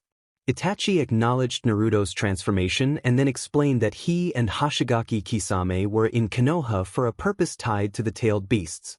Kisame bluntly stated that they needed Naruto, or rather what was inside him. Naruto laughed, critiquing their plan to collect tailed beasts to make something larger, calling it flawed. Kisame, unable to contain his urge to fight, prepared to attack with Samehada, but Itachi intervened, telling Kisame they could not win this battle. Surprised, Kisame held back and the 2 of them withdrew. Naruto helped transport Kurenai, Asuma, Kakashi, and Guy to the hospital, then returned to the Yuzuke's estate. At the hospital, Sasuke noticed Kakashi sleeping on a bed, exhausted. Before Guy could answer, a frantic shinobi burst into the room, asking whether it was true that Uchiha Itachi had returned and was pursuing Naruto. Sasuke's eyes widened at the news, and he ran out of the room. Sasuke ran throughout the whole of Konoha, searching for any sign of Naruto. He checked the Hokage Tower and Ichiraku Ramen but found nothing. Finally he reached the Yuzuke's estate and sensed Itachi nearby. Sasuke hid behind the bushes and watched Itachi and his companions speaking with Naruto outside Naruto's house. Naruto asked why they continued to pursue him and reminded Itachi that they knew the extent of his abilities. Itachi stayed silent. Sasuke could not contain his curiosity and burst from his hiding place. Sasuke declared his intent to kill Itachi and activated his Sharingan. Kisame laughed and commented that it was a special day, noting the appearance of the Sharingan. Naruto hinted cryptically that there might even be a 3rd set of Sharingan present, leaving Itachi, Kisame, and Sasuke confused. Kisame questioned Naruto about his familiarity with Itachi and asked who he was. Naruto began to say the person was his younger brother, but Sasuke interrupted to insist the confrontation was his alone. Before the others could respond, Naruto intervened. He used a small needle to strike a pressure point on Sasuke and Sasuke fell into a temporary sleep. Itachi closed his eyes and deactivated his Sharingan. He told Kisame they would return another day, and then they disappeared together. Left alone outside his house with Sasuke unconscious at his feet, Naruto sighed. He worried what the elders of the Konoha Council might think if they saw this. Although the villagers no longer recognized him and were not openly hostile, the shinobi knew him and could fabricate any excuse to have him exiled. Naruto sealed Sasuke in a scroll and transported him to the hospital. 3 days later, Sasuke remained in the hospital. His physical injuries were not serious, but the doctors wanted to be sure his mental state was stable before discharge. In the meantime, Naruto moved on to other responsibilities. Konoha needed a new Hokage, and the likely candidate was Tsunade. Jiraiya had tracked her down through his information network, and he and Naruto set off to find her. After a day of travel, they stopped for dinner. Jiraiya busied himself with notes while Naruto read, though Naruto found it hard to concentrate with so much attention in the room. Jiraiya, ever boastful, claimed credit for the attention from the crowd in a teasing manner, which Naruto ignored. Their meal almost finished, they were interrupted by a commotion in the restaurant's game area. A woman demanded money in a loud, drunken voice, overturned a table, and scattered cards and chips. The man she had been arguing with quickly handed over some cash and fled. Naruto and Jiraiya both recognized the woman as Tsunade. Jiraiya rushed to her while Naruto approached with a calm, respectful greeting and noted her fondness for gambling. Tsunade, half-lidded from drink, responded brusquely and dismissed them. Her attendant Shizen tried to calm the situation and manage her small pig, Taunton. Jiraiya called out to Tsunade, and she started at the sound of his name. They ended up at a table together, awkward and watching each other. Jiraiya opened the conversation by asking how life outside Konoha had been for Tsunade. Naruto then addressed the purpose of their visit. Konoha required her return to serve as the 5th Hokage, and he reminded her of what had happened to the 3rd Hokage. Tsunade acknowledged she had heard about the 3rd, and Naruto suggested that Orochimaru's request to fix his arms might have been another factor. Tsunade was surprised that Naruto had worked that out by deduction. Naruto pressed the question of whether she would accept the role. Tsunade refused outright and declared she would not become Hokage. Naruto reacted with a scoffing comment about her reluctance, and Tsunade snapped back that he should not speak to her like that. Naruto countered that at least he did not run from responsibilities. The exchange grew heated as Tsunade expressed her deep disillusionment. She explained that risking one's life for the village only to lose felt like a fool's endeavor. Her family had once sought to protect the village and restrain war, but the cost could be devastating as shown by the death of the 4th Hokage. For her, the title of Hokage felt like a burden rather than an honor, and she refused the role. A tense silence followed as they each considered the implications of her refusal. Tsunade declared that no one but a fool would be the village leader. Naruto replied plainly that insulting the former leader was wrong. A fool might hold the title, but scum was reserved for pathetic cowards. Tsunade growled in rage and challenged Naruto to settle it outside. Naruto smirked and proposed that if he won, she would return to the village and accept the position of village leader. Tsunade accepted and even offered the necklace as part of the wager. Shizen tried to protest, but Tsunade silenced her and insisted she could beat Naruto easily. Before Tsunade could react further, Naruto used a sudden teleportation technique to appear behind her and pressed a needle against her collar. Tsunade stammered in shock at how he had moved so quickly, and Naruto reminded her not to underestimate him and repeated that she would owe him a necklace if she agreed to become the village leader. Tsunade, furious, proposed a compromise. If Naruto could beat her at a card game and convince her why she should take the position, she would do so. If she won, he would turn over all his valuables. Later that night, Sasuke stood in the village while Sakura followed him in secret. Sasuke asked coldly what she was doing there at that hour. Sakura admitted that she had waited because she knew he might pass that way and hoped to catch him before he left. Sasuke ordered her to go back to sleep, and Sakura pleaded, guilt and tears in her voice, asking why he always kept silent and why he pushed everyone away. She reminded him of happier times with Naruto and Kakashi and argued that revenge would not bring him happiness. Sasuke said bluntly that he acknowledged her words but had chosen a different path. Sakura begged him to stay and painted a picture of a future filled with happiness together with their friends, desperate for him not to leave or at least to take her with him. Sasuke told her that she was truly annoying, and when Sakura screamed that he should not leave, Sasuke silently moved behind her, thanked her softly, and then struck quickly, rendering her unconscious and laying her on a bench.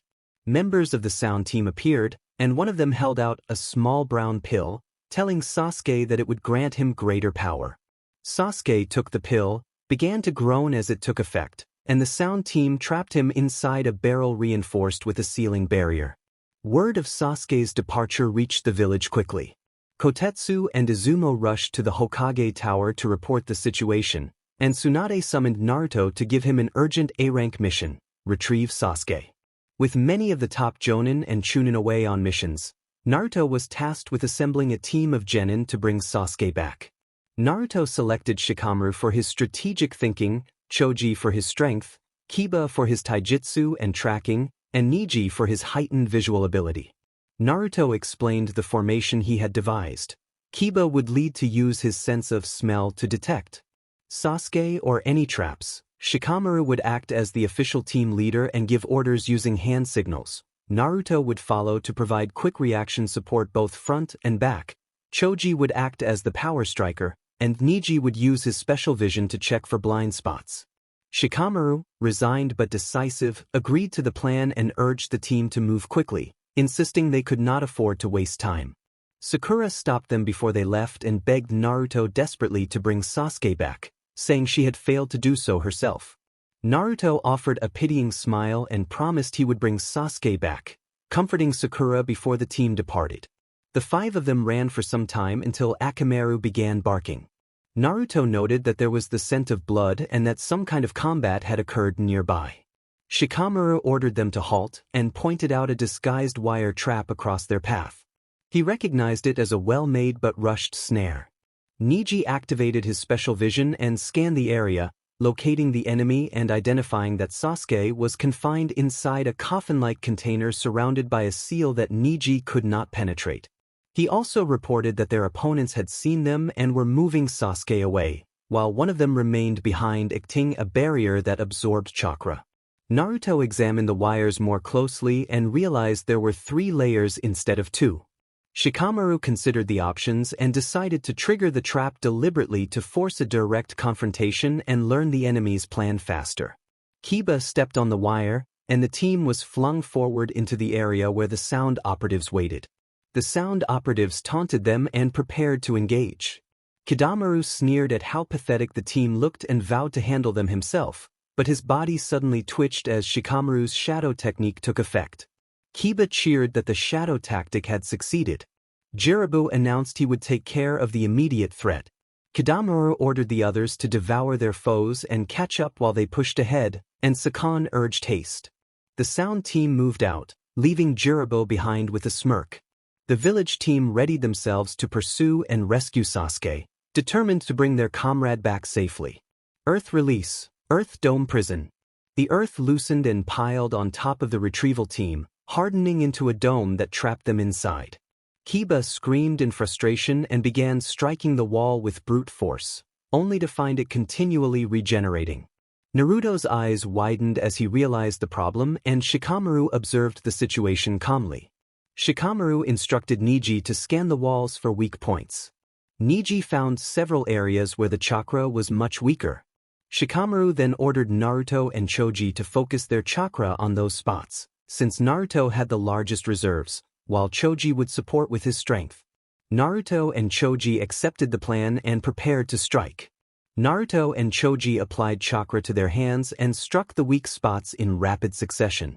One by one the reinforced clay began to crack until the wall finally shattered. Jirabu taunted them, but Shikamaru assessed the situation and told the team they needed to split up. He directed Choji, Kiba, and Neji to chase after Sasuke while Naruto and he remained to handle the immediate threat. Choji refused to leave, insisting he would take Sasuke down himself. He handed a bag to Shikamaru before they left. Shikamaru discovered they were soldier pills.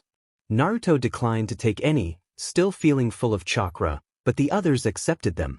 Grateful, the trio hurried off in pursuit of Sasuke. A short distance away, Tayuya remarked that Jirabu was late, and Kidamaru revealed he had already arrived. Jirabu finally reached them, apologizing for the delay, and Tayuya snapped at him to hurry and carry the coffin, berating him for moving too slowly. Kidamaru then revealed a deception. The figure that had appeared to be Jirabu transformed back into Shikamaru. Kidamaru unleashed a spider web spiral technique, shooting chakra webs that trapped Naruto. He laughed as the web tightened, confident it could not be broken. Naruto remained composed and activated a shadow clone technique to counter the trap. Kidamaru mocked the clones and began throwing kunai, testing each one until most of the clones dispersed. He taunted the remaining clone with threats, flinging his final kunai. Suddenly Niji broke through the web using his precise chakra control, tearing it apart from the inside, and Naruto sprang from the brush, revealing the real one. Niji explained that because the web was made of chakra, only his own chakra could destroy it. He told Shikamaru, Naruto, and Kiba to move on while he dealt with Kidamaru, and the three took off with renewed momentum as Niji watched them go. Kiba announced that they had caught up, and Tayuya and Sakan froze in place. Sakan charged, but Naruto deftly evaded and used a precise strike to disable Sakan's mobility, causing him to fall and activate his curse seal. Sakan, undeterred, inflicted himself with the seal and redirected his attack toward Kiba and Akamaru. A fierce close-quarters skirmish erupted between them while Shikamaru and Naruto struggled to secure the barrel. Tayuya lunged at them as Naruto moved to lift the barrel, but someone else suddenly grabbed it. Kimimaro had appeared and claimed the barrel for himself. Tayuya stared in shock while Kimimaro stated that his movements were driven by his will rather than his body. Naruto established a mental link with Shikamaru to coordinate without alerting their enemies. Within Naruto's mind, Shikamaru decided that Naruto should engage Kimimaro and use a surprise attack to throw their opponents off balance. Naruto accepted the plan and prepared to strike. Tayuya continued to mock their hesitation, but Naruto only smiled and launched himself at Kimimaro, activating a chakra blade and slicing at his arm. Kimimaro grimaced, but Tayuya was occupied with Shikamaru and could not assist. Naruto threw a Sunban, but Kimimaro produced hardened bone constructs that deflected the projectile. Naruto noted mentally that Kimimaro's Kekkei Genkai allowed him to wield bone as a weapon. Kimimaro then manifested a bone blade from his shoulder and readied himself. At that moment, Sasuke emerged from the barrel and stumbled toward the village border, laughing in an unsteady trance. Kimimaro advanced on Naruto, only to be interrupted by a sudden whirlwind technique. Naruto was taken aback to find Rock Lee standing there. Naruto wondered why Lee had returned so soon, remembering that Tsunade had not yet completed the final part of Lee's medical procedure. Kimimaro asked who Lee was, and Lee proudly declared himself Konoha's Rock Lee. Before engaging, Lee swallowed what he called his prescribed medicine and immediately shifted into an erratic, intoxicated frenzy when it became clear it was actually sake. Lee grinned hazily at Naruto and attempted to reassure him as the confrontation continued. Naruto smirked and warned Lee that Kimimaro manipulated bones. Shikamaru's fight with Tayuya had been exhausting, but Tsunade sent reinforcements. Sand Shinobi arrived to help.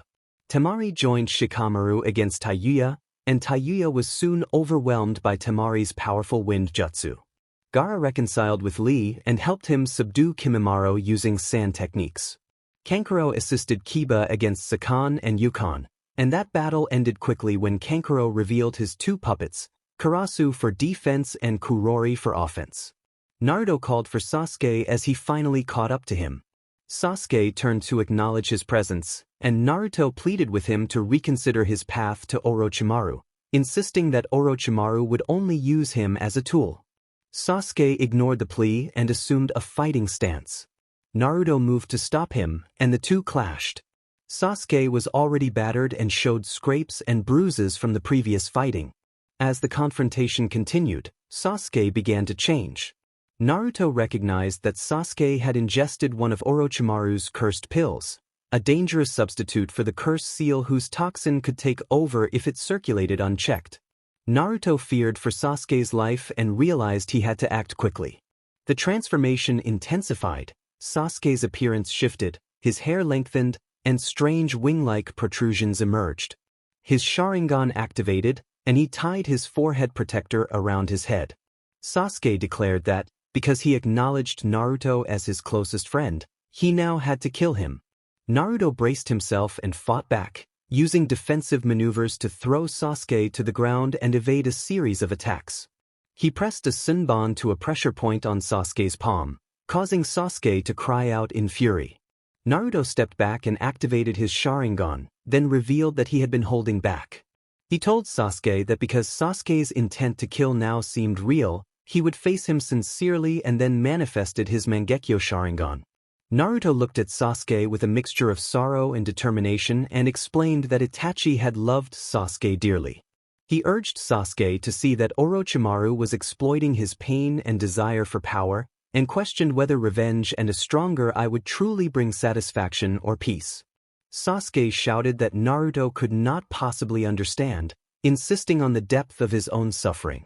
He drew a kunai and charged, and Naruto, regretful at what he had to do, apologized and used the Tsukuyomi technique. Sasuke dropped to his knees, clutching his head and shrieking as he was forced to relive the nightmare of his clan's deaths again and again in a harrowing illusion. Naruto watched with pity as the illusion unfolded, showing repeated scenes of loss and trauma without graphic detail. After several seconds in the real world, Sasuke's body went limp, his hair and eyes returned to normal, and his breathing steadied. Naruto sealed him in a scroll and returned to the hospital in Konoha. At the hospital, Naruto asked about the conditions of the retrieval team. A nurse informed him that Shikamaru and Rock Lee had sustained minor injuries, Kiba had a deep wound but was stable, and Choji and Neji were in critical condition with uncertain prospects. Tsunade arrived and asked if the mission had been a success, noting that she had called the sand shinobi Gaara, Kankuro, and Temari to assist the struggling teammates. Naruto confirmed that he had been chasing Sasuke and then unsealed Sasuke from the scroll. Naruto explained that they needed to filter Sasuke's bloodstream because Sasuke had ingested one of Orochimaru's cursed pills. A medic reported that he had already given Sasuke minor treatment and drained some of the toxins, but feared the poison was beginning to spread through his bloodstream. Tsunade's eyes widened as she urged that they take him straight to the emergency room. At that moment, Sasuke convulsed and vomited, and the urgency to treat him intensified. Naruto moved quickly, carrying Sasuke and flickering them to the air with Tsunade close behind. For an hour Naruto and Tsunade worked to filter Sasuke's blood until he stabilized. Once Sasuke was steady, Naruto went to check on Neji, Kiba, Choji, Lee, and Shikamaru. Neji and Choji had been healed to a stable condition. Shikamaru was up and about. Lee remained in bed to rest his strained muscles, and Kiba was being cared for by his sister. Naruto encountered Shikamaru and Temari in the hospital hallway and greeted them cheerfully. Shikamaru smirked and credited Naruto for his help. Naruto then asked Temari about Gaara. Temari gave Naruto a grateful smile and thanked him, and Naruto responded brightly before excusing himself to attend to other matters. The next days were hectic for Tsunade. In addition to routine paperwork, she covered extra shifts at the hospital. Worse, the elders of the council Shimura Danzo, Udatane Koharu, and Mito Kato Hamura pressed for Naruto's exile, calling him a repulsive, manipulative menace. Tsunade, who believed Naruto did not deserve banishment, pleaded his case, but the elders would not change their minds. Hamura warned that Naruto posed a danger if he had unleashed the fox. Koharu argued that the village would be safer without him. Danzo insisted that the Uchiha could not be allowed to die and that Naruto must be banished. Tsunade banged her fist on the table and demanded they be quiet, but the council proceeded by the letter of village law. Hashirama Senju's provisions required civil debate and a vote on state matters, with the Hokage's vote counting double in a tie. The vote was held. The civilian council favored exile while the shinobi council favored Naruto remaining. Tsunade watched in growing dread as Danzo, Koharu, and Hamura voted for exile. The motion passed, and by the council's decree Naruto was to be exiled. That evening Naruto was summoned to the Hokage Tower. Tsunade received him with a grim face and told him that by the council's orders he was to be exiled. She explained that she had tried everything she could, but the vote had been 12-9. Heads, Tsunade, and Shizune had voted for him to stay, but the civilian council and the three elders had not. Tsunade apologized through tears and said that if Naruto set foot in the Fire Country by the following night he would be executed under the decree. She could not change the outcome and begged his forgiveness. Tsunade thought of those she had lost: Dan, Naoki, Orochimaru, Jiraiya, and now Naruto would leave as well. Naruto stood silently for a long moment before saying that he understood and would leave the next morning. Tsunade sobbed as he left. Naruto spent the night packing and tidying the Yuzuke's estate. He sealed the things he wished to bring into his scrolls: his parents' journals, weapons, books, and other treasured items. He also wrote letters to everyone he cared about in the village: Tsunade and Shizune, the rest of his squad, the Jonin in the shack, Tuchi and Ayam, Konomaru and his gang, and Irika. Kurama offered quiet reassurance that Naruto would eventually find a place to belong, and Naruto held back his tears. By morning the entire village knew of his exile. Crowds lined the road to the village gate. Civilians hurled insults and threw objects, and Naruto made no attempt to fight back. He handed out the letters he had written as he walked. Many who received them wept openly. Sakura stood among them, crying as she thanked him and apologized for everything he had done to help bring Sasuke back. Naruto returned her thanks with a pained smile. When Naruto reached Sasuke, he found him on crutches with bandages wrapped around his arms, legs, and face. Sasuke stared blankly as Naruto gave him a letter. Villagers shouted that Naruto should leave Prince Uchiha alone and called him a monster, throwing more things that stained his kimono and scratched his skin. Naruto noticed the hollow, pained faces of his former teammates as he passed. With one final step, he crossed the threshold of Konoha and felt the gates close behind him. The villagers erupted into cheers. For the first time in years, Naruto broke down and cried. He had been a faithful shinobi of Konoha, yet he was stripped of his title and banished, all to fulfill the village's plan to bring back their precious last Uchiha. How ironic it would be if they discovered they had exiled the sole descendant of the great Uchiha Madara, son of the Yellow Flash. The villages would have poured out their deepest but hollow apologies just to have him back. After all, Sasuke was the last Uchiha, but Naruto was the last pure one. Naruto had grown sick of a life of belittlement and abuse. He could not understand why the villagers mocked him for hosting the Kyuubi. If it had not been for him, the beast might have rampaged and destroyed them all. So for the second time, Naruto left Konoha, this time with no intention of returning. Sasuke could not quite name what he felt in the hours after Naruto's exile. He should have felt relief that his longtime rival was gone, that he could finally prove himself the strongest Konoha genin, but instead he felt hollow and empty. He sat on his bed, thinking over the day's events, unable to sleep while thoughts of Naruto kept returning. When Sasuke rose and moved toward the Uchiha estate, a letter Naruto had left on his bedside table caught his eye. Curiosity won out and Sasuke sat back down to read. Naruto's handwriting explained that by the time Sasuke read the letter, Naruto would already be out of the land of fire. He went straight to the point. He accepted his exile and told Sasuke not to blame himself. Naruto's letter warned Sasuke not to turn to Orochimaru for power, explaining that Orochimaru would use him for his own ends and that there were no shortcuts to strength, only steady training and practice would do. Naruto wrote that revenge was not the solution. He outlined a brief account of the Uchiha history as he understood it. After the Kyuubi's attack on Konoha, suspicion fell on the Uchiha for their clan's unique abilities. The clan was rumored to be planning a coup, and forces moved to prevent civil war. Naruto's letter described how Itachi was placed between impossible choices. Danzo, an elder of the council, considered the Uchiha a threat and pushed for their elimination to protect the village from civil war.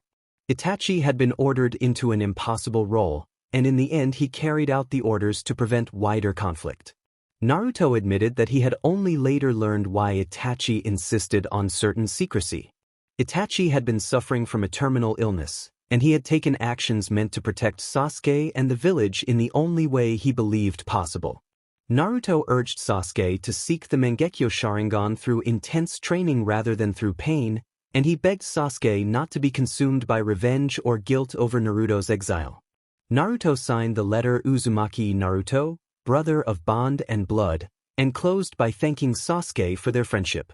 He confessed that he treasured their time together and that he missed Sasuke, expressing how much he cared about him. As Sasuke finished reading, tears came to his eyes. Could Itachi really have acted to protect him and the village? Had Naruto written the truth? Questions crowded his mind. Weeks after his exile, Naruto had traveled widely, staying with old acquaintances and moving between towns and villages, spending time in the sand and the wave. Gaara, as fifth Kazekage, welcomed him openly, and Inari was excited to see him again. Still, Naruto knew he could not settle into a civilian life. The path before him remained that of a shinobi. After leaving the wave, he camped in a forest for a while, surviving on fish, rabbits, boar, and edible berries. It was a content-enough existence, but his thoughts often drifted back to Konoha and his friends. One afternoon in the forest, Naruto's senses registered two familiar presences approaching. He called for Kisame and Itachi to come out, and two figures stepped into the clearing. Itachi observed that Naruto's senses had not declined. Naruto returned the gesture with a guarded expression and wondered whether their visit had to do with Kurama. Kisame flashed a grin and indicated that Naruto was mistaken. Itachi explained that Akatsuki had become a refuge for rogue shinobi and that the group's supposed mission to gather the tailed beasts had often served as a cover. Pain assigned missions that maintained their guise, and the organization kept them together because many had no villages to return to or chose not to. Naruto gave a pained smile as he listened. Naruto observed that some people did not want to go home. Kisame asked what he meant. Naruto explained that he had been exiled for injuring Sasuke during the retrieval mission when Sasuke was taken by the Sound Four.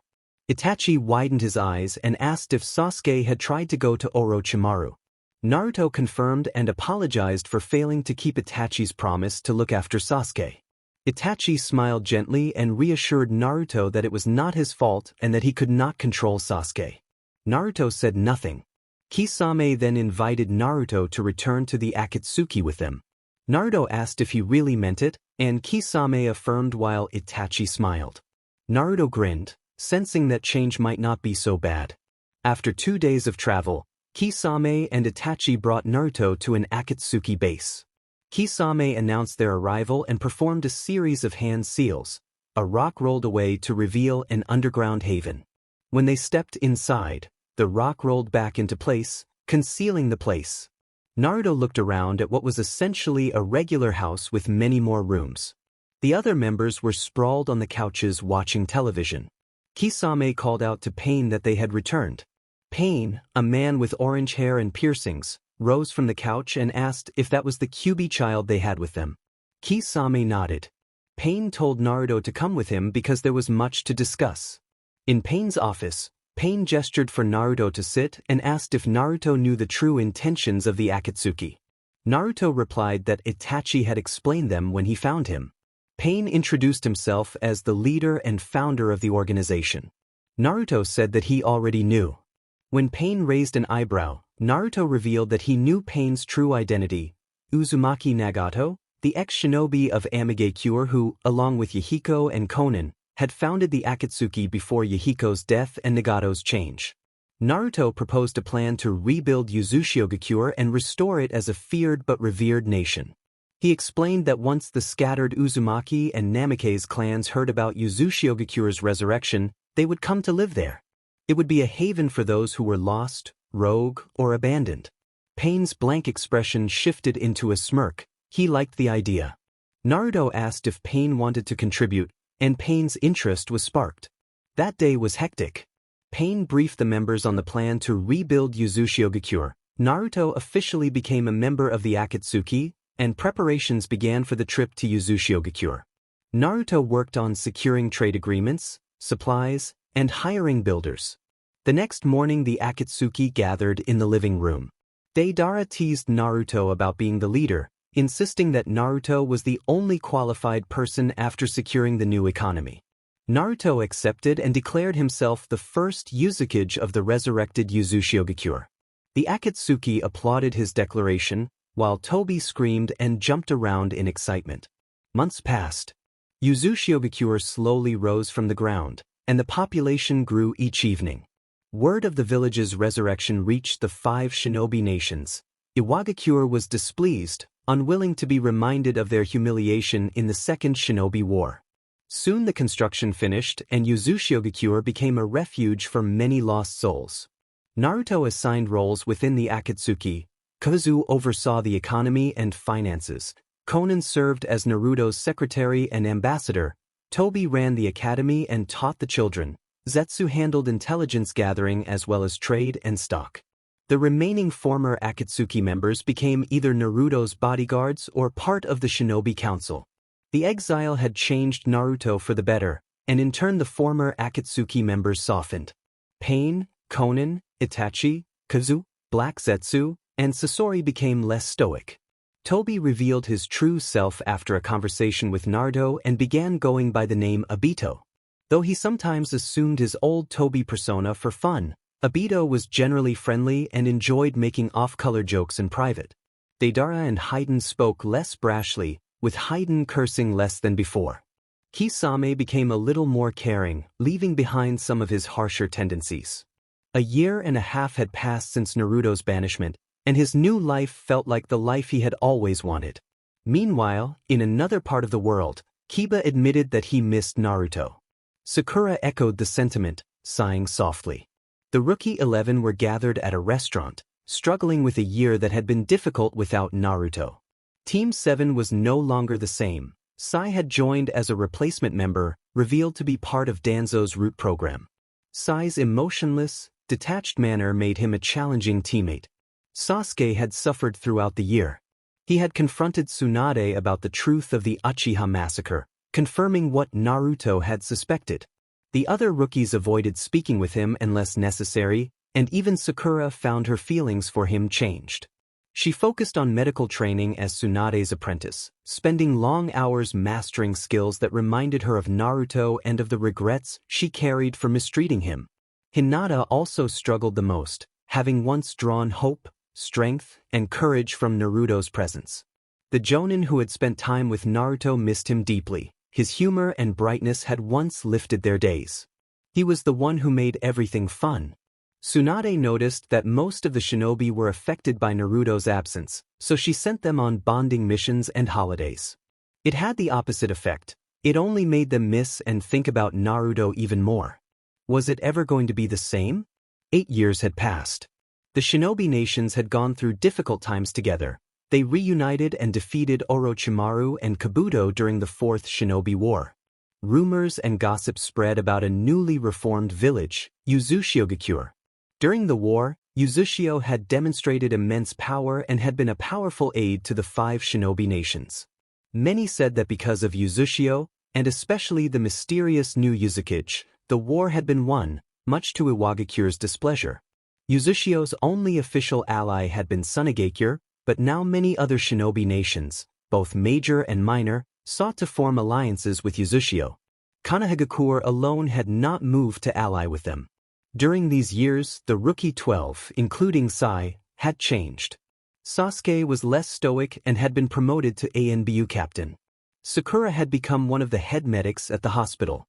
Sai, with Ino's unexpected help, had developed his emotions and they were dating. Ino continued working at her family's flower shop. Choji had met Karui during a mission to Kumogakure and they were dating, while Shikamaru and Temari were a couple as well. Temari had moved to Konoha to be with Shikamaru and was working as one of the leading strategists for the Hokage alongside him. Kiba had grown less impulsive and had been dating Tamaki for some time. Shino taught at the academy. Hinata had moved past her old crush and thought of Naruto as an inspirational brother figure. She had also overcome her stuttering and become more outgoing. Rock Lee remained the same optimistic youth. Tenten had started dating Niji and together they ran a weapon shop. Asuma and Kurenai had a daughter named Mirai. Hayate and Yugao were married. Ibiki and Anko were dating, and Kakashi and Shizen were also a couple. There was other idle gossip floating through the markets, as always. Haku was rumored to be dating a colleague named Miyuki who worked alongside him in the hospital. Tsunade summoned the Rookie 12 to her office. It had been around 8 years since Uzushio was reformed, and it was time for Konoha to consider re-establishing a treaty. Tsunade explained that Uzushio had been remade and had become a strong village with stable trade, military, and economy. She said that Uzushio housed powerful shinobi who had often been misunderstood, along with those who had been lost, abused, or impoverished. With 4 wars behind them and the real possibility of more to come, she insisted that Konoha needed to ally itself with Uzushio again. She recalled how, when she was young, Uzushio had been destroyed because they had left their village unprotected while aiding Konoha. Tsunade instructed the team to go meet the Uzukage and discuss an alliance, warning them not to pick a fight or they would face overwhelming force. Shikamaru raised the concern that sending only 12 shinobi might be mistaken for a declaration of war.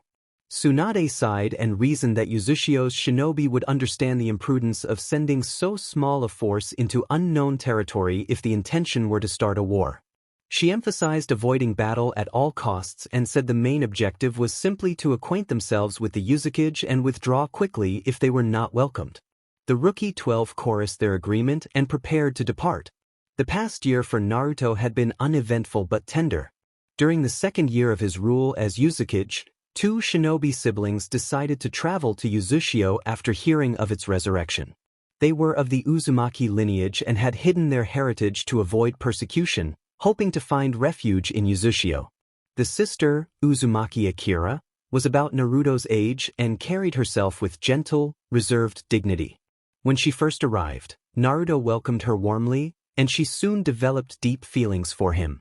Naruto consulted Konan, who had married Nagato, about the strange feelings he experienced around Akira. Konan laughed softly and told Naruto that he was in love.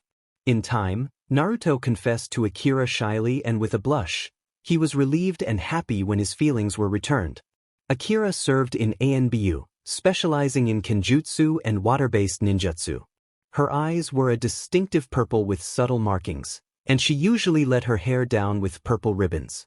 Her outerwear consisted of a high-collared black shirt bearing the Uzumaki symbol, gray pants, and black sandals. Her younger brother, Uzumaki Akito, was more extroverted and carefree, quick with wit and fond of jokes. He excelled in genjutsu and fuinjutsu at a level comparable to Naruto's and shared many of the same striking family features: purple eyes with markings and bright strawberry red hair.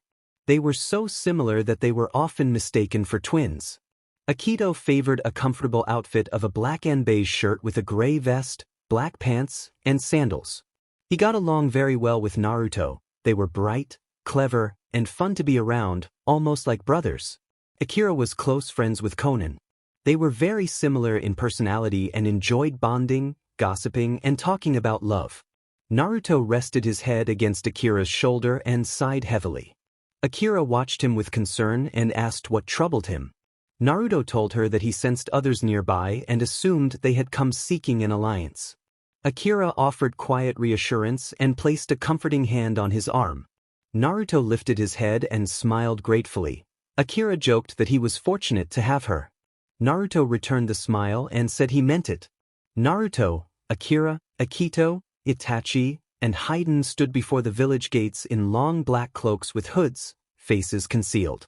The Rookie 12 had finally arrived, and Naruto was surprised to see a replacement for him among them. He demanded to know their business in Yuzu village.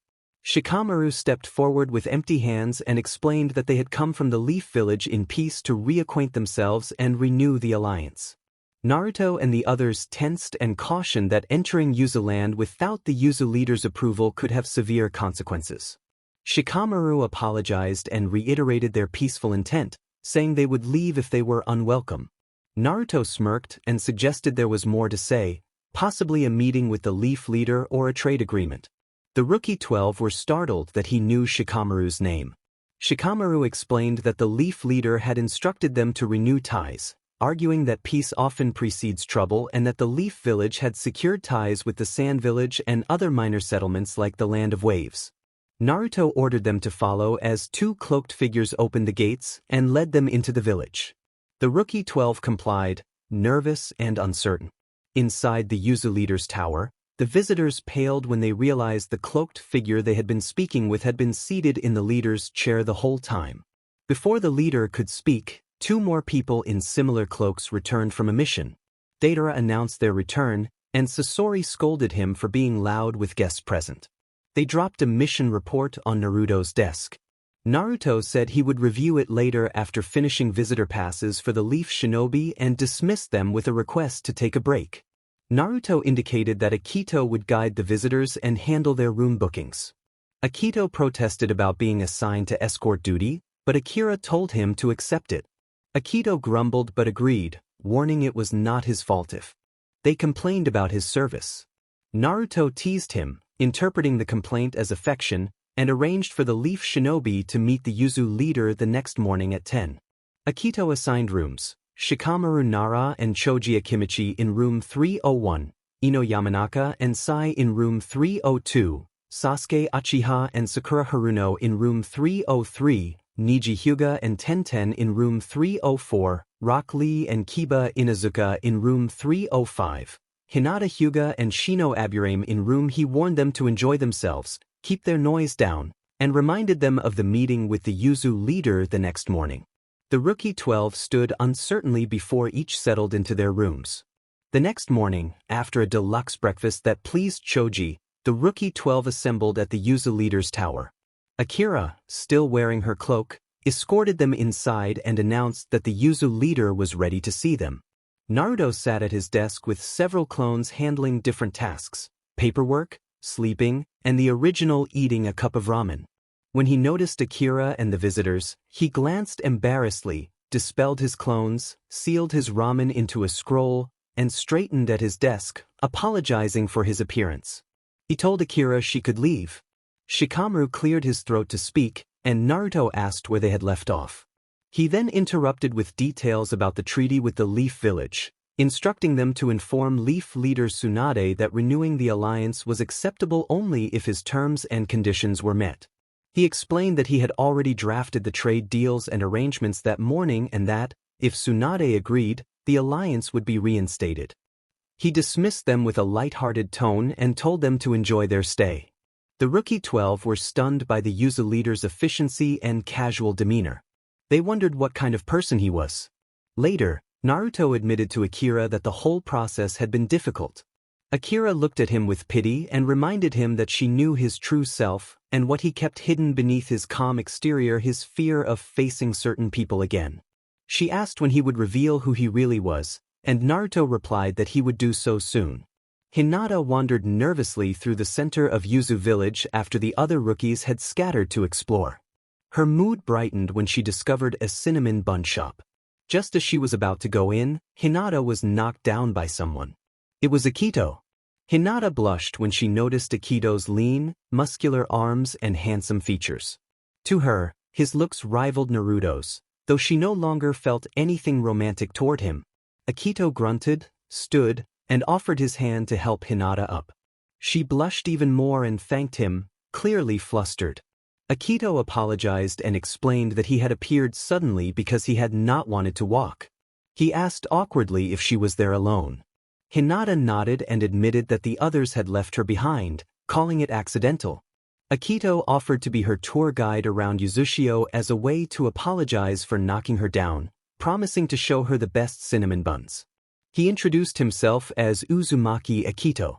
Hinata introduced herself as Hyuga Hinata, shyly smiling. Akito felt his cheeks grow hot, surprised at how attracted he was to a girl he had just met. It had already been 4 days since the Rookie 12 had stayed in Uzushio. They were planning to leave the next day. Early in the morning, Naruto summoned them to the tower of the leader of Uzushio. The group stood in front of the leader's chamber feeling puzzled and tense, wondering why they had been called. Naruto was still wearing his cloak, and then he revealed himself. When Naruto removed his cloak, the Rookie 12, except for Sai, reacted with stunned surprise. Sakura trembled and asked if it was really Naruto. Naruto nodded, looking away. Sasuke appeared the most shocked. His best friend, the one he had considered a brother, had been banished because of him, and 6 years later he stood before them as one of the strongest people alive. Kiba erupted in anger, demanding to know why Naruto had not told them he was alive after all those years. Naruto replied that they did not know his reasons. He had been forbidden to set foot in or be seen in the Fire Country, and breaking that rule meant death. Any attempt to contact them could have led to his capture. He explained that it was not only his safety on the line but theirs as well. If anyone discovered they had ties to him, they could have been punished severely or worse. He argued that he could not endanger their lives by staying in touch. Hinata, surprising everyone by speaking out, insisted that what Naruto had done was meaningful to them. She told Naruto that he had been an inspiration and that she was grateful for everything he had done for her. Naruto stared, taken aback that members of the Rookie 12 cared so deeply. Sasuke agreed with Hinata, acknowledging that Naruto had helped him out of darkness. Naruto teased Sasuke, calling him a JRK in a half-playful voice, and added that he was a little hurt Sasuke had not recognized Naruto's chakra signature, since he had not bothered to suppress it. Sasuke snorted and rolled his eyes. Naruto began to explain more, but Sasuke interrupted to ask if it was true that Itachi had chosen Sasuke over the village. Naruto confirmed that it was. Sasuke pressed further, questioning how Naruto could have met Itachi given the timeline of events. Naruto explained that on the night Itachi attacked the Uchiha clan, Naruto had been traveling near Konoha. They had run into each other and fought. When Itachi activated his Sharingan, Naruto activated his own. The fight surprised Itachi, and Naruto emerged victorious. Over time, Itachi and Naruto bonded. Itachi confided in Naruto about his actions and his reasons, and Naruto told Itachi about his own past. Naruto revealed that Itachi had been suffering from a severe illness. Itachi had wished to ensure certain events unfolded so that Sasuke would have closure and the chance to grow stronger. Before leaving to infiltrate the Akatsuki as a spy, Itachi asked Naruto to look after Sasuke. Later, after learning that Sasuke had attempted to seek power from Orochimaru, Naruto cured Itachi of his illness, believing that it made no sense to keep such things secret any longer. The Rookie 12 stood in stunned silence, trying to process the cascade of revelations. Choji, curious, questioned how Naruto had gained the Sharingan and asked about Naruto's past. Naruto smiled and said he would begin at the beginning, the origin of chakra. He explained that a woman named Kage Otsutsuki had been the first to wield chakra after consuming the forbidden fruit of the god tree, and that she had given birth to twins, Hagoromo and Himura. Because of Kaguya's developing god complex and her thirst for power, her sons defeated and sealed her. Hagoromo soon had two sons, Indra and Azura. When they grew up, Hagoromo taught them the ways of Ninshu. Indra was the older brother and a natural prodigy, whereas Azura was seen as foolish and aimless. As Hagoromo aged, he had to choose who would inherit the will of Ninshu. Everyone expected Indra to be chosen because he was older and more skilled, but Hagoromo decided to give the two brothers a test to determine his heir. Over the years Indra had grown mean-spirited and arrogant, and Hagoromo noticed this change. In the end, Hagoromo named Azura his heir, which enraged Indra. The two brothers fought, and their conflict echoed through generations. Indra became the progenitor of the Uchiha clan while Azura became the founder of the Senju and Uzumaki clans. One of the most famous rivalries was between the legendary Senju Hashirama and Uchiha Madara, who were the narrator's great-great-grandfathers. When Hashirama and Madara grew older, they made a pact to end the clan wars and built a village called Konoha. Hashirama, head of the Senju, allied with Uzumaki Ashina, head of the Uzumaki from Uzushigakure. Ashina offered his daughter, Uzumaki Mito, to Hashirama as a gift. Hashirama and Mito fell in love and married. Hashirama's idea of peace differed from Madara's. Madara tried to persuade the Uchiha that his vision of peace was correct, but the clan turned against him and conflict followed. Madara left the village, later returned having obtained the 9 tails, and fought Hashirama at the Valley of the End. Hashirama eventually prevailed. Madara's body was carried away by the river. One day, a young woman from the Namikaze clan was washing clothes by that same river and found a body floating in the current.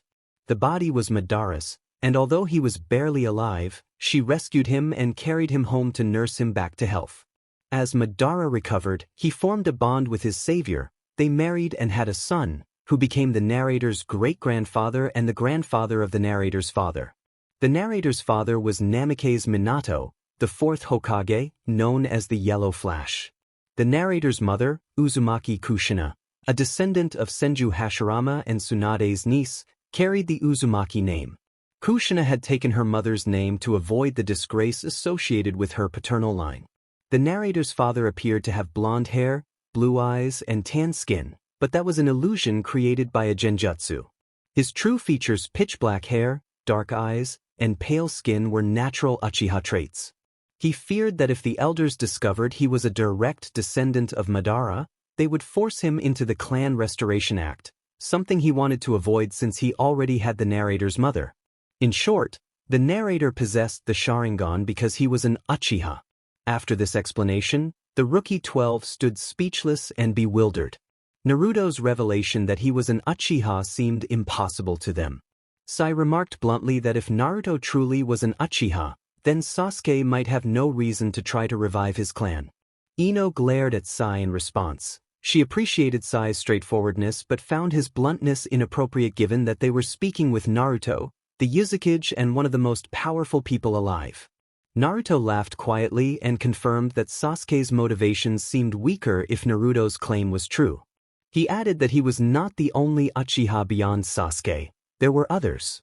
Shikamaru had asked who these other Uchiha were, and Naruto named Itachi and Obito. Sakura and Sasuke's eyes widened, while the rest of the group exchanged confused looks. Several of them, including Sakura, asked whether he meant Kakashi. Naruto explained that he did indeed mean Kakashi in a different sense. After a cave-in in the past, Obito had sacrificed himself to save Kakashi and their teammate Rin. Obito had been rescued and healed by White Zetsu under Madara's orders. When White Zetsu told Obito that Kakashi and Rin were fighting shinobi from the mist, the healed Obito rushed to help, only to witness Kakashi accidentally kill Rin. The trauma of that moment caused both Kakashi's and Obito's Sharingan to evolve into Mangekyo Sharingan. Obito then vowed to create a perfect world and consulted Madara. Madara mocked the idea at first, recalling that he once held similar desires, and he told Obito of the infinite Tsukuyomi, a technique that could trap everyone in a dream and free them from pain, suffering, and fear. Madara also told Obito about a woman who had rescued him both physically and emotionally and who believed in a world where, despite pain, genuine joy and love could still exist. That woman had been Madara's wife. Over time Obito's pain eased, but his longing to be reunited with Kakashi and Rin persisted. Madara eventually died, and Obito, operating under Madara's name, began to push the Eye of the Moon plan through the Akatsuki.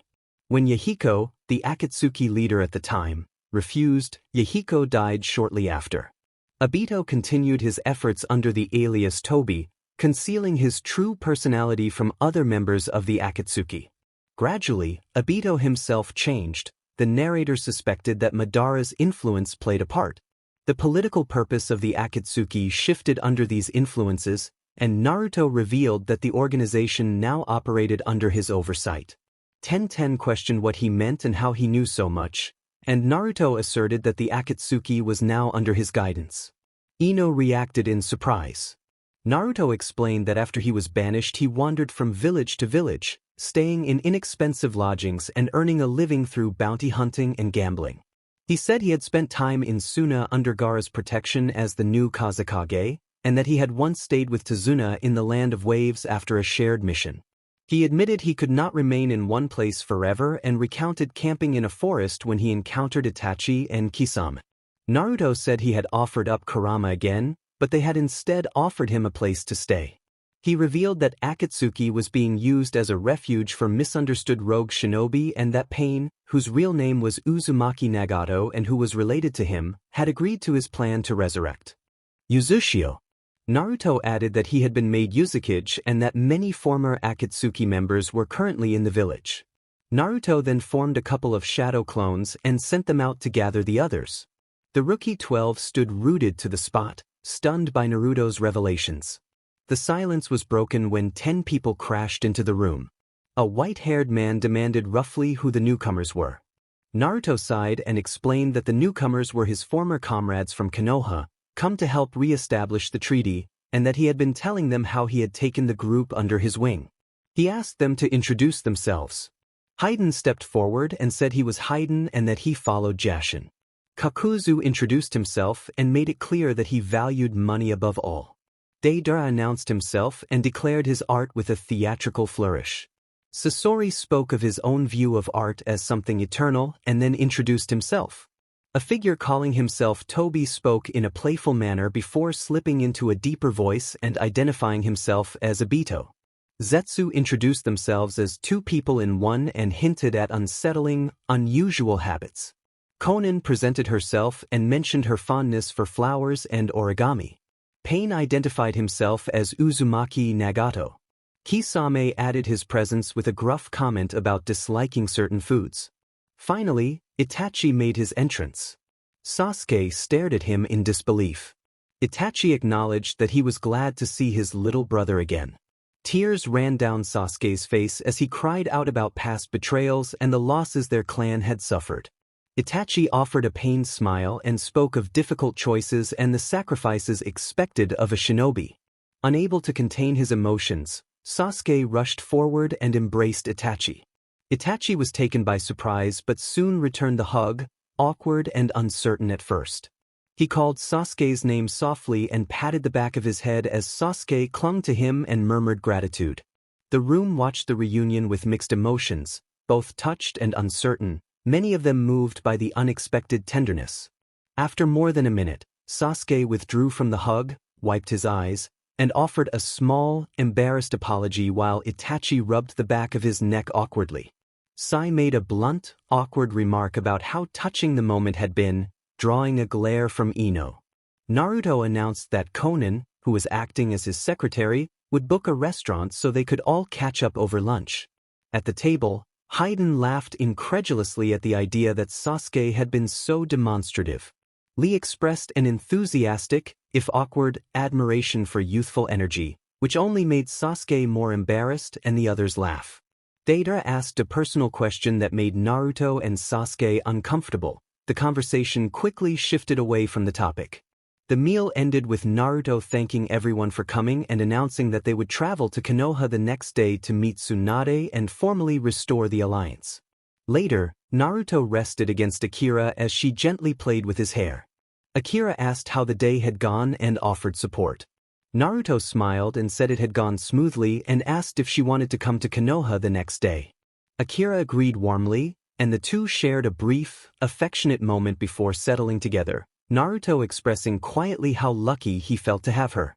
The next morning, Shikamaru declared it was time to return to Konoha and inform Tsunade of the news. Naruto offered to spare everyone the walk by transporting them. When Neji asked how, Naruto prepared to use the Manjikyu Sharingan. Akira explained that one of Naruto's abilities with that eye was Kamui, a space-time ninjutsu that allowed the user to teleport and become intangible, and that with it he could transport them all to Konoha swiftly and safely. Shino asked who Akira was, curious about her connection to Naruto. Sai bluntly commented on the obvious closeness between Naruto and those around him, prompting Ino to respond with a deadpan look. Akira blushed and introduced herself as Uzumaki Akira, Naruto's girlfriend. Lee congratulated Naruto enthusiastically, using florid praise, while Hinata smiled as she watched Akira take Naruto's hand. Naruto had been her first love, and she did not regret it. She had already moved on. Naruto smirked and told everyone to get ready for an authentic taste of space-time ninjutsu. Before he could send them to Konoha, Akito arrived and asked what Naruto was doing. Naruto explained he was bringing them back to Konoha the fun and fast way. Sakura asked who Akito was, and Akira, expressionless, identified him as his brother. Akito introduced himself as Uzumaki Akito and bowed politely to the Konoha shinobi. Hinata blushed and greeted him shyly. Akito smiled and returned the greeting with a warm, familiar wink, which made Hinata even more flustered. Kiba reacted with surprise that some of them already knew each other.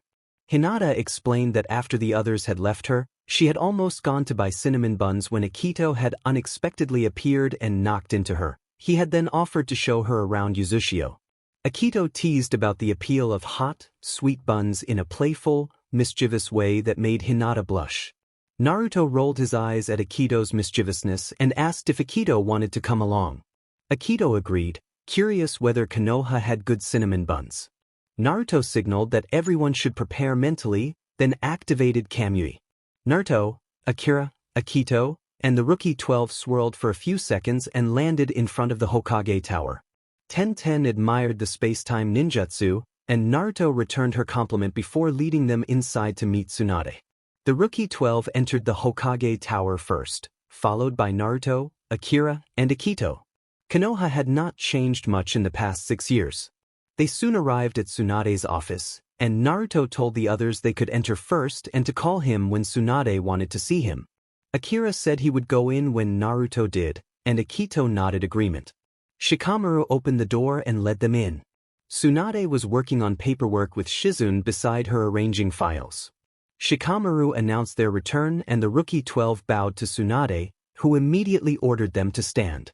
She asked if the mission had been a success. Shikamaru confirmed it had, and added that they had convinced the Uzukage to come and talk about trade, although he had some conditions. Naruto teased Tsunade, suggesting she did not recognize him. Tsunade stared in shock and called his.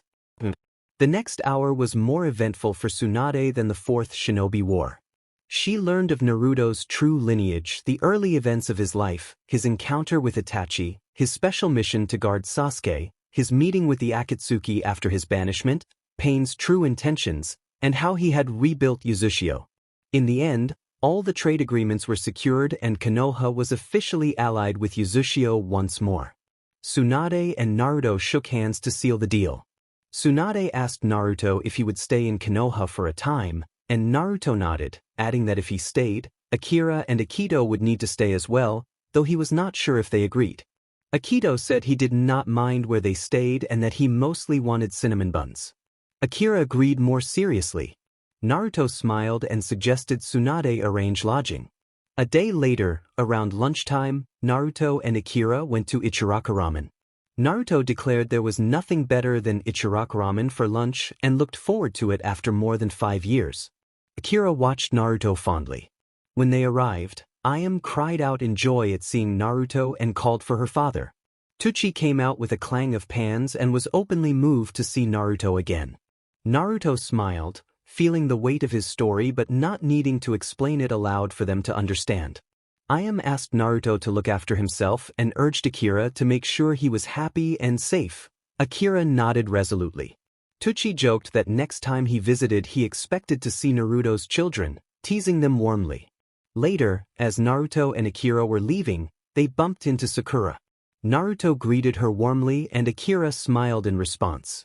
Sakura returned the greeting but seemed a little forlorn. Sensing something was wrong, Naruto used his mental link to tell Akira to go ahead without him. Akira left silently. Sakura's eyes were fixed on the Ichiraka menu in an aimless way, and Naruto sat next to her and asked seriously what was wrong. Sakura looked up. Her eyes were heavy and half-lidded with fatigue and her face had no color. For a medicine, Sakura did not look well. Sakura suddenly burst into tears and turned to Naruto for help, begging him for guidance and admitting how hard everything felt. Naruto soothed her and asked what was wrong. Sakura explained that her feelings for Sasuke were tearing her apart. She confessed that she had loved him before and still loved him now, but she felt those feelings were wrong because of what he had done. She admitted that, even though he had shown a kinder side recently, her heart hurt every time she looked at him and she did not know how to stop the pain. Naruto listened, surprised by how distressed Sakura was and grateful that she trusted him enough to open up. He told her that love existed for a reason, that it formed bonds and could be a source of healing, and that trying to fight the heart with logic would only make her more miserable. He urged her to accept her feelings instead of suppressing them. Sakura felt a weight lift as she poured out her troubles. Guilt washed over her as she remembered times she had mistreated Naruto and taken him for granted. Sakura thanked Naruto for always being there for her, recalling their experiences together during the Chunin exams and the Konoha crisis. Overcome with emotion, she flung her arms around Naruto and hugged him tightly. Naruto returned the embrace, and in that moment they shared an understanding that the past was behind them. After they separated, Sakura asked Naruto, with a hint of curiosity, when he had a girlfriend and whether he could offer her advice about love. Naruto blushed and stammered, and Sakura inwardly found his shyness endearing. Later that night, after a long shift at the hospital, Sakura rubbed her eyes and began walking home when she noticed movement in the bushes. She ordered whoever it was to come out.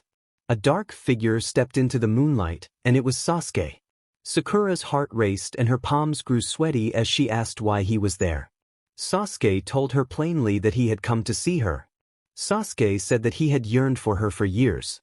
He explained that the war was over, that he had reconciled with Naruto, and that while his life was more settled, it still felt incomplete. He admitted he wanted a relationship with her. Sakura questioned why he would say this now, in the middle of the night, on a deserted path, and asked what she was to him. Sasuke answered that he did not have a simple label for her, only that she was driving him to distraction. Sakura exploded with anger and hurt, confronting him about the way he had treated her in the past, and asking why she should trust him now. She reminded him that his past actions had caused pain, including the way others had been affected, and demanded to know why he expected forgiveness and affection after everything. Sasuke did not offer an immediate defense. He stepped closer, placed a hand gently against her cheek in a restrained, tender gesture, and then spoke more quietly about his feelings. The charged moment that followed was brief and non-physical. They shared a pause before separating.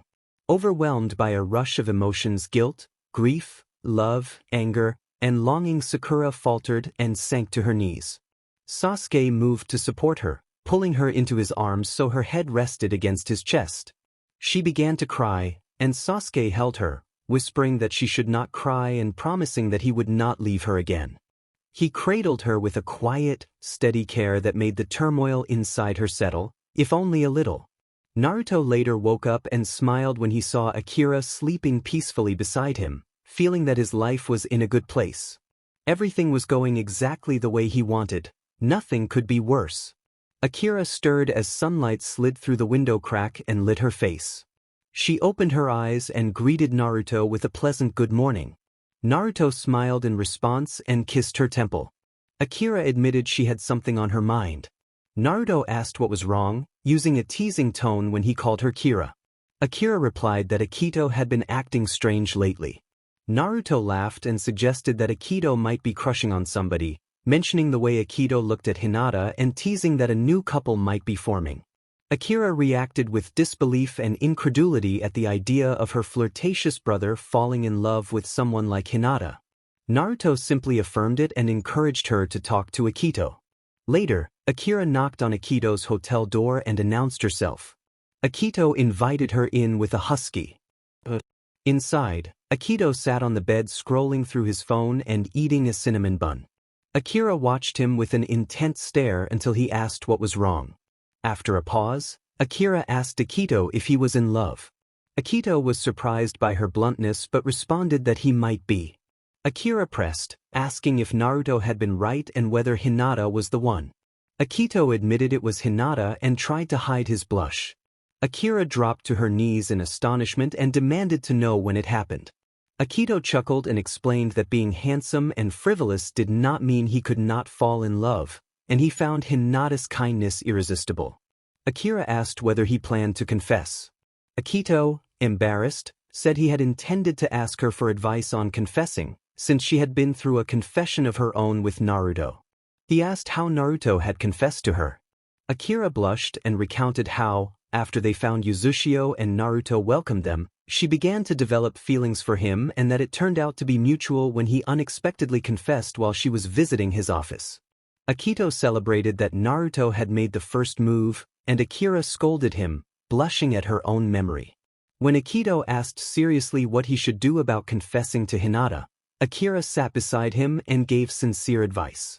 She reminded him of how he had said, "I love you," to her as a child and urged him to think of confessing with the same honesty, only deeper and more passionate. She acknowledged that Hinata might not return his feelings, but encouraged him that the courage to try would be worth it in the end. Akira told him to have courage and not be afraid to confess. Akito laughed at her seriousness, and Akira half glared at him for teasing. He apologized and said he found it funny that such a reserved person as Akira would be giving romantic advice. Akira pouted in a rare moment of lightness, then softened and called him over, embracing him warmly. Some time later, Akito stood nervously in front of the Hyuga estate. After thinking over Akira's words, he decided it was time to confess. He knocked, and Hinata opened the door, greeting him politely and asking if his visit was urgent. Akito felt overwhelmed by Hinata's gentle demeanor and composed presence. He admired everything about her and felt an intense desire to be closer. He told Hinata that he had something to ask her and paused, gathering his courage. Hinata suggested they go to her bedroom because it was cold standing outside. Akito nodded, closed the door, and followed Hinata down the corridor and up the stairs until they reached her room. Hinata gestured to the bed and invited him to sit. Her room was simple but pleasant, the bed in one corner, a large bookshelf in another, a table near the back and a wardrobe against the wall. The air smelled tart and fresh, which Akito noticed and liked. Akito told Hinata that he had something to request of her. Hinata smiled sweetly, and Akito, unable to hold back any longer, asked Hinata if she would go out with him. Hinata widened her eyes in surprise. She had not expected him to be so direct, but the feeling was welcome. Hinata admitted that Akito's way of expressing affection was unusual but endearing. Shyly, she agreed to his request, blushing and looking away. They shared a quiet, happy moment together. Later, Hinata stood nervously in front of the mirror. Just hours earlier she had agreed to date someone for the first time, Akito, and now she was preparing for their date. It was an hour before they planned to meet at one of Konoha's nicer restaurants. Excitement mixed with worry filled her thoughts. What if Akito did not like her after all? What if his confession had been a joke? What if she was not dressed appropriately? She decided on a white blouse with bell sleeves, a black knee-length skirt, and a pair of black flats. She had even asked Hanabi to help pick the outfit, which had led to teasing, but she felt ready. When Akito arrived at the meet-up point, both of them thought the other looked especially good. Akito wore a white dress shirt with the sleeves rolled up, black chinos, a leather belt, and black sneakers. Hinata had curled her hair and parted it to one side. They spent a few minutes admiring one another before Akito took Hinata's hands and guided her into the restaurant. The waitress told them that their food would arrive shortly and then moved on to another table, leaving Akito and Hinata sitting in companionable silence. Eventually, their food arrived, but they remained quiet, still taking in the moment. Suddenly the door swung open, and when Hinata and Akito looked up they could not believe their eyes. Naruto and Akira had arrived, along with the rest of the Rookie 12 and their respective partners. Naruto winked at them and stifled a laugh. Naruto asked the waitress to move their tables next to the red-haired and purple-haired couple near the window, and she nodded and changed the reservation. Akito went pale as Naruto and the others approached the two large tables beside theirs. Naruto smirked and teased Akito about his bold move. Akito punched Naruto playfully and retorted that he could have said the same 3 years ago. Naruto laughed and marveled at how many of them were dating now, listing the couples and joking about how almost everyone had paired off, while commenting that Lee and Shino were still single. Akito found himself unable to speak. He stared at Hinata. She was blushing and looking down at her meal, half pouting. Akito felt the urge to show her affection but forced himself to stay composed and kept his distance. Naruto and the others settled in and flipped through the menu. Naruto told Akito to relax and teased him about trying to squeeze in multiple dates. He then laughed, calling Akito shy and awkward. The meal turned into a warm, noisy round of couples teasing and reminiscing about how they had gotten together. The group mercilessly poked fun at Akito and Hinata for being the newest and the youngest pair. Naruto remarked that Shikamaru had surprised everyone by confessing first, something no one would have expected from someone so laid back. Sai explained that Ino had told him he seemed dense at first, and he joked about feeling more confused because of someone's foolishness. Choji proudly declared that his girlfriend was great, prompting playful jabs about looks and quirks from the others. Sakura defended Ino when Sai teased, and friends rallied to tease and tease each other back, each exchange sounding fond rather than mean. Naruto then turned his attention to Hinata and asked her to share how she and Akito had gotten together. Hinata hesitated and stumbled over her words. Naruto then invited Akito to tell the story. Akito tried to keep it secret, but Akira laughed and stepped in to explain. Akira recounted how he had noticed Akito acting distracted and dazed lately.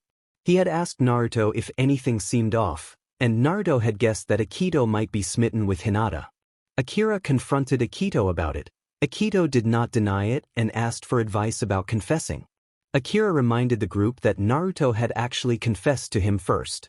Akira had given Akito some guidance, and soon after Akito had told him that Hinata had accepted. Akira said it had been the one time he had ever seen Akito genuinely shy and earnest, a moment everyone agreed had been quietly sweet. Choji declared how cute he found Karui, and Karui explained they had bonded over a chaotic moment involving their pets Akamaru and a cat had tumbled into each other, and the incident had brought Kiba and Karui closer despite their animal stubbornness.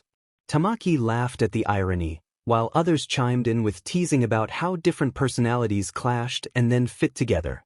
Sakura described how Sasuke had confessed to her in his typical straight-to-the-point way after a day when she had been leaving the hospital. It had been sudden and sincere, and everyone gushed at how endearing the story was.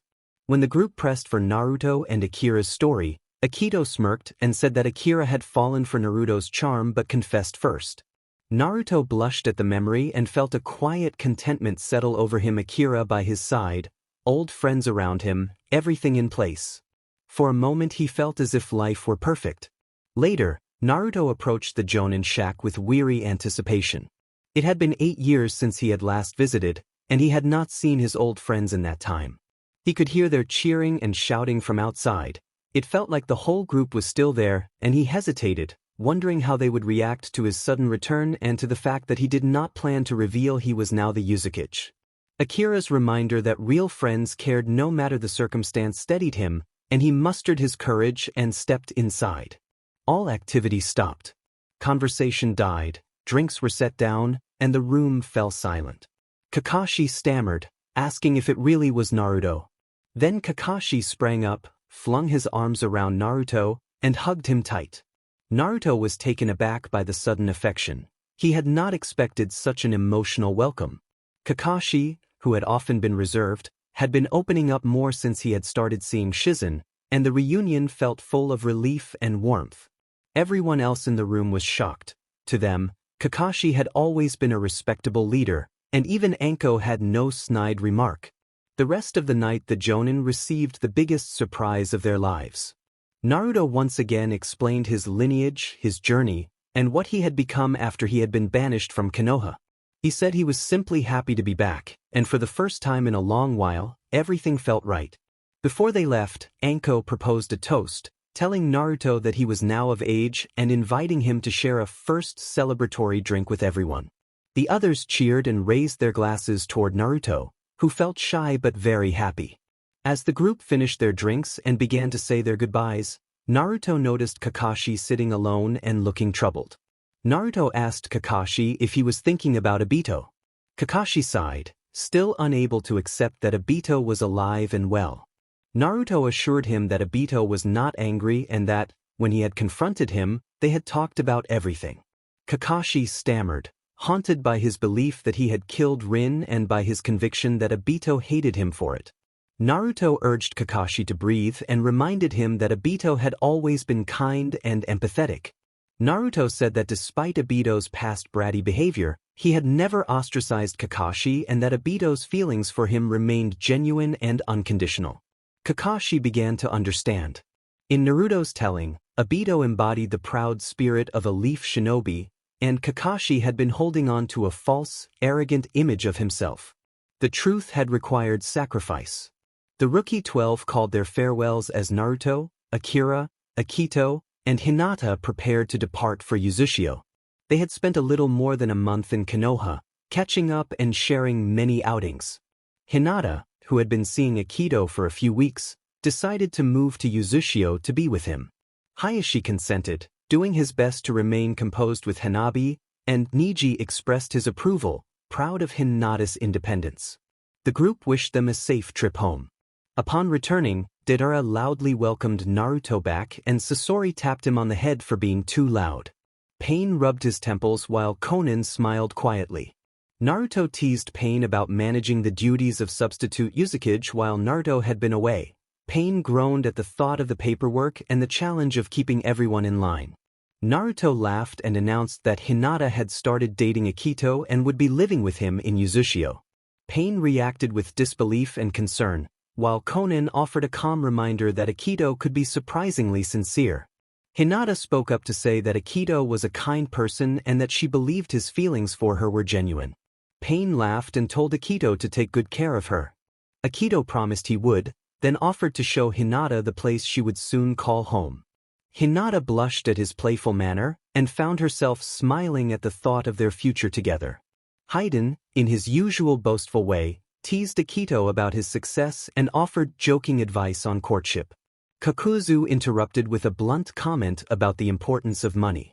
Haiden shot back with a coarse remark about Kakuzu's greed, and Kakuzu insisted that money mattered above all.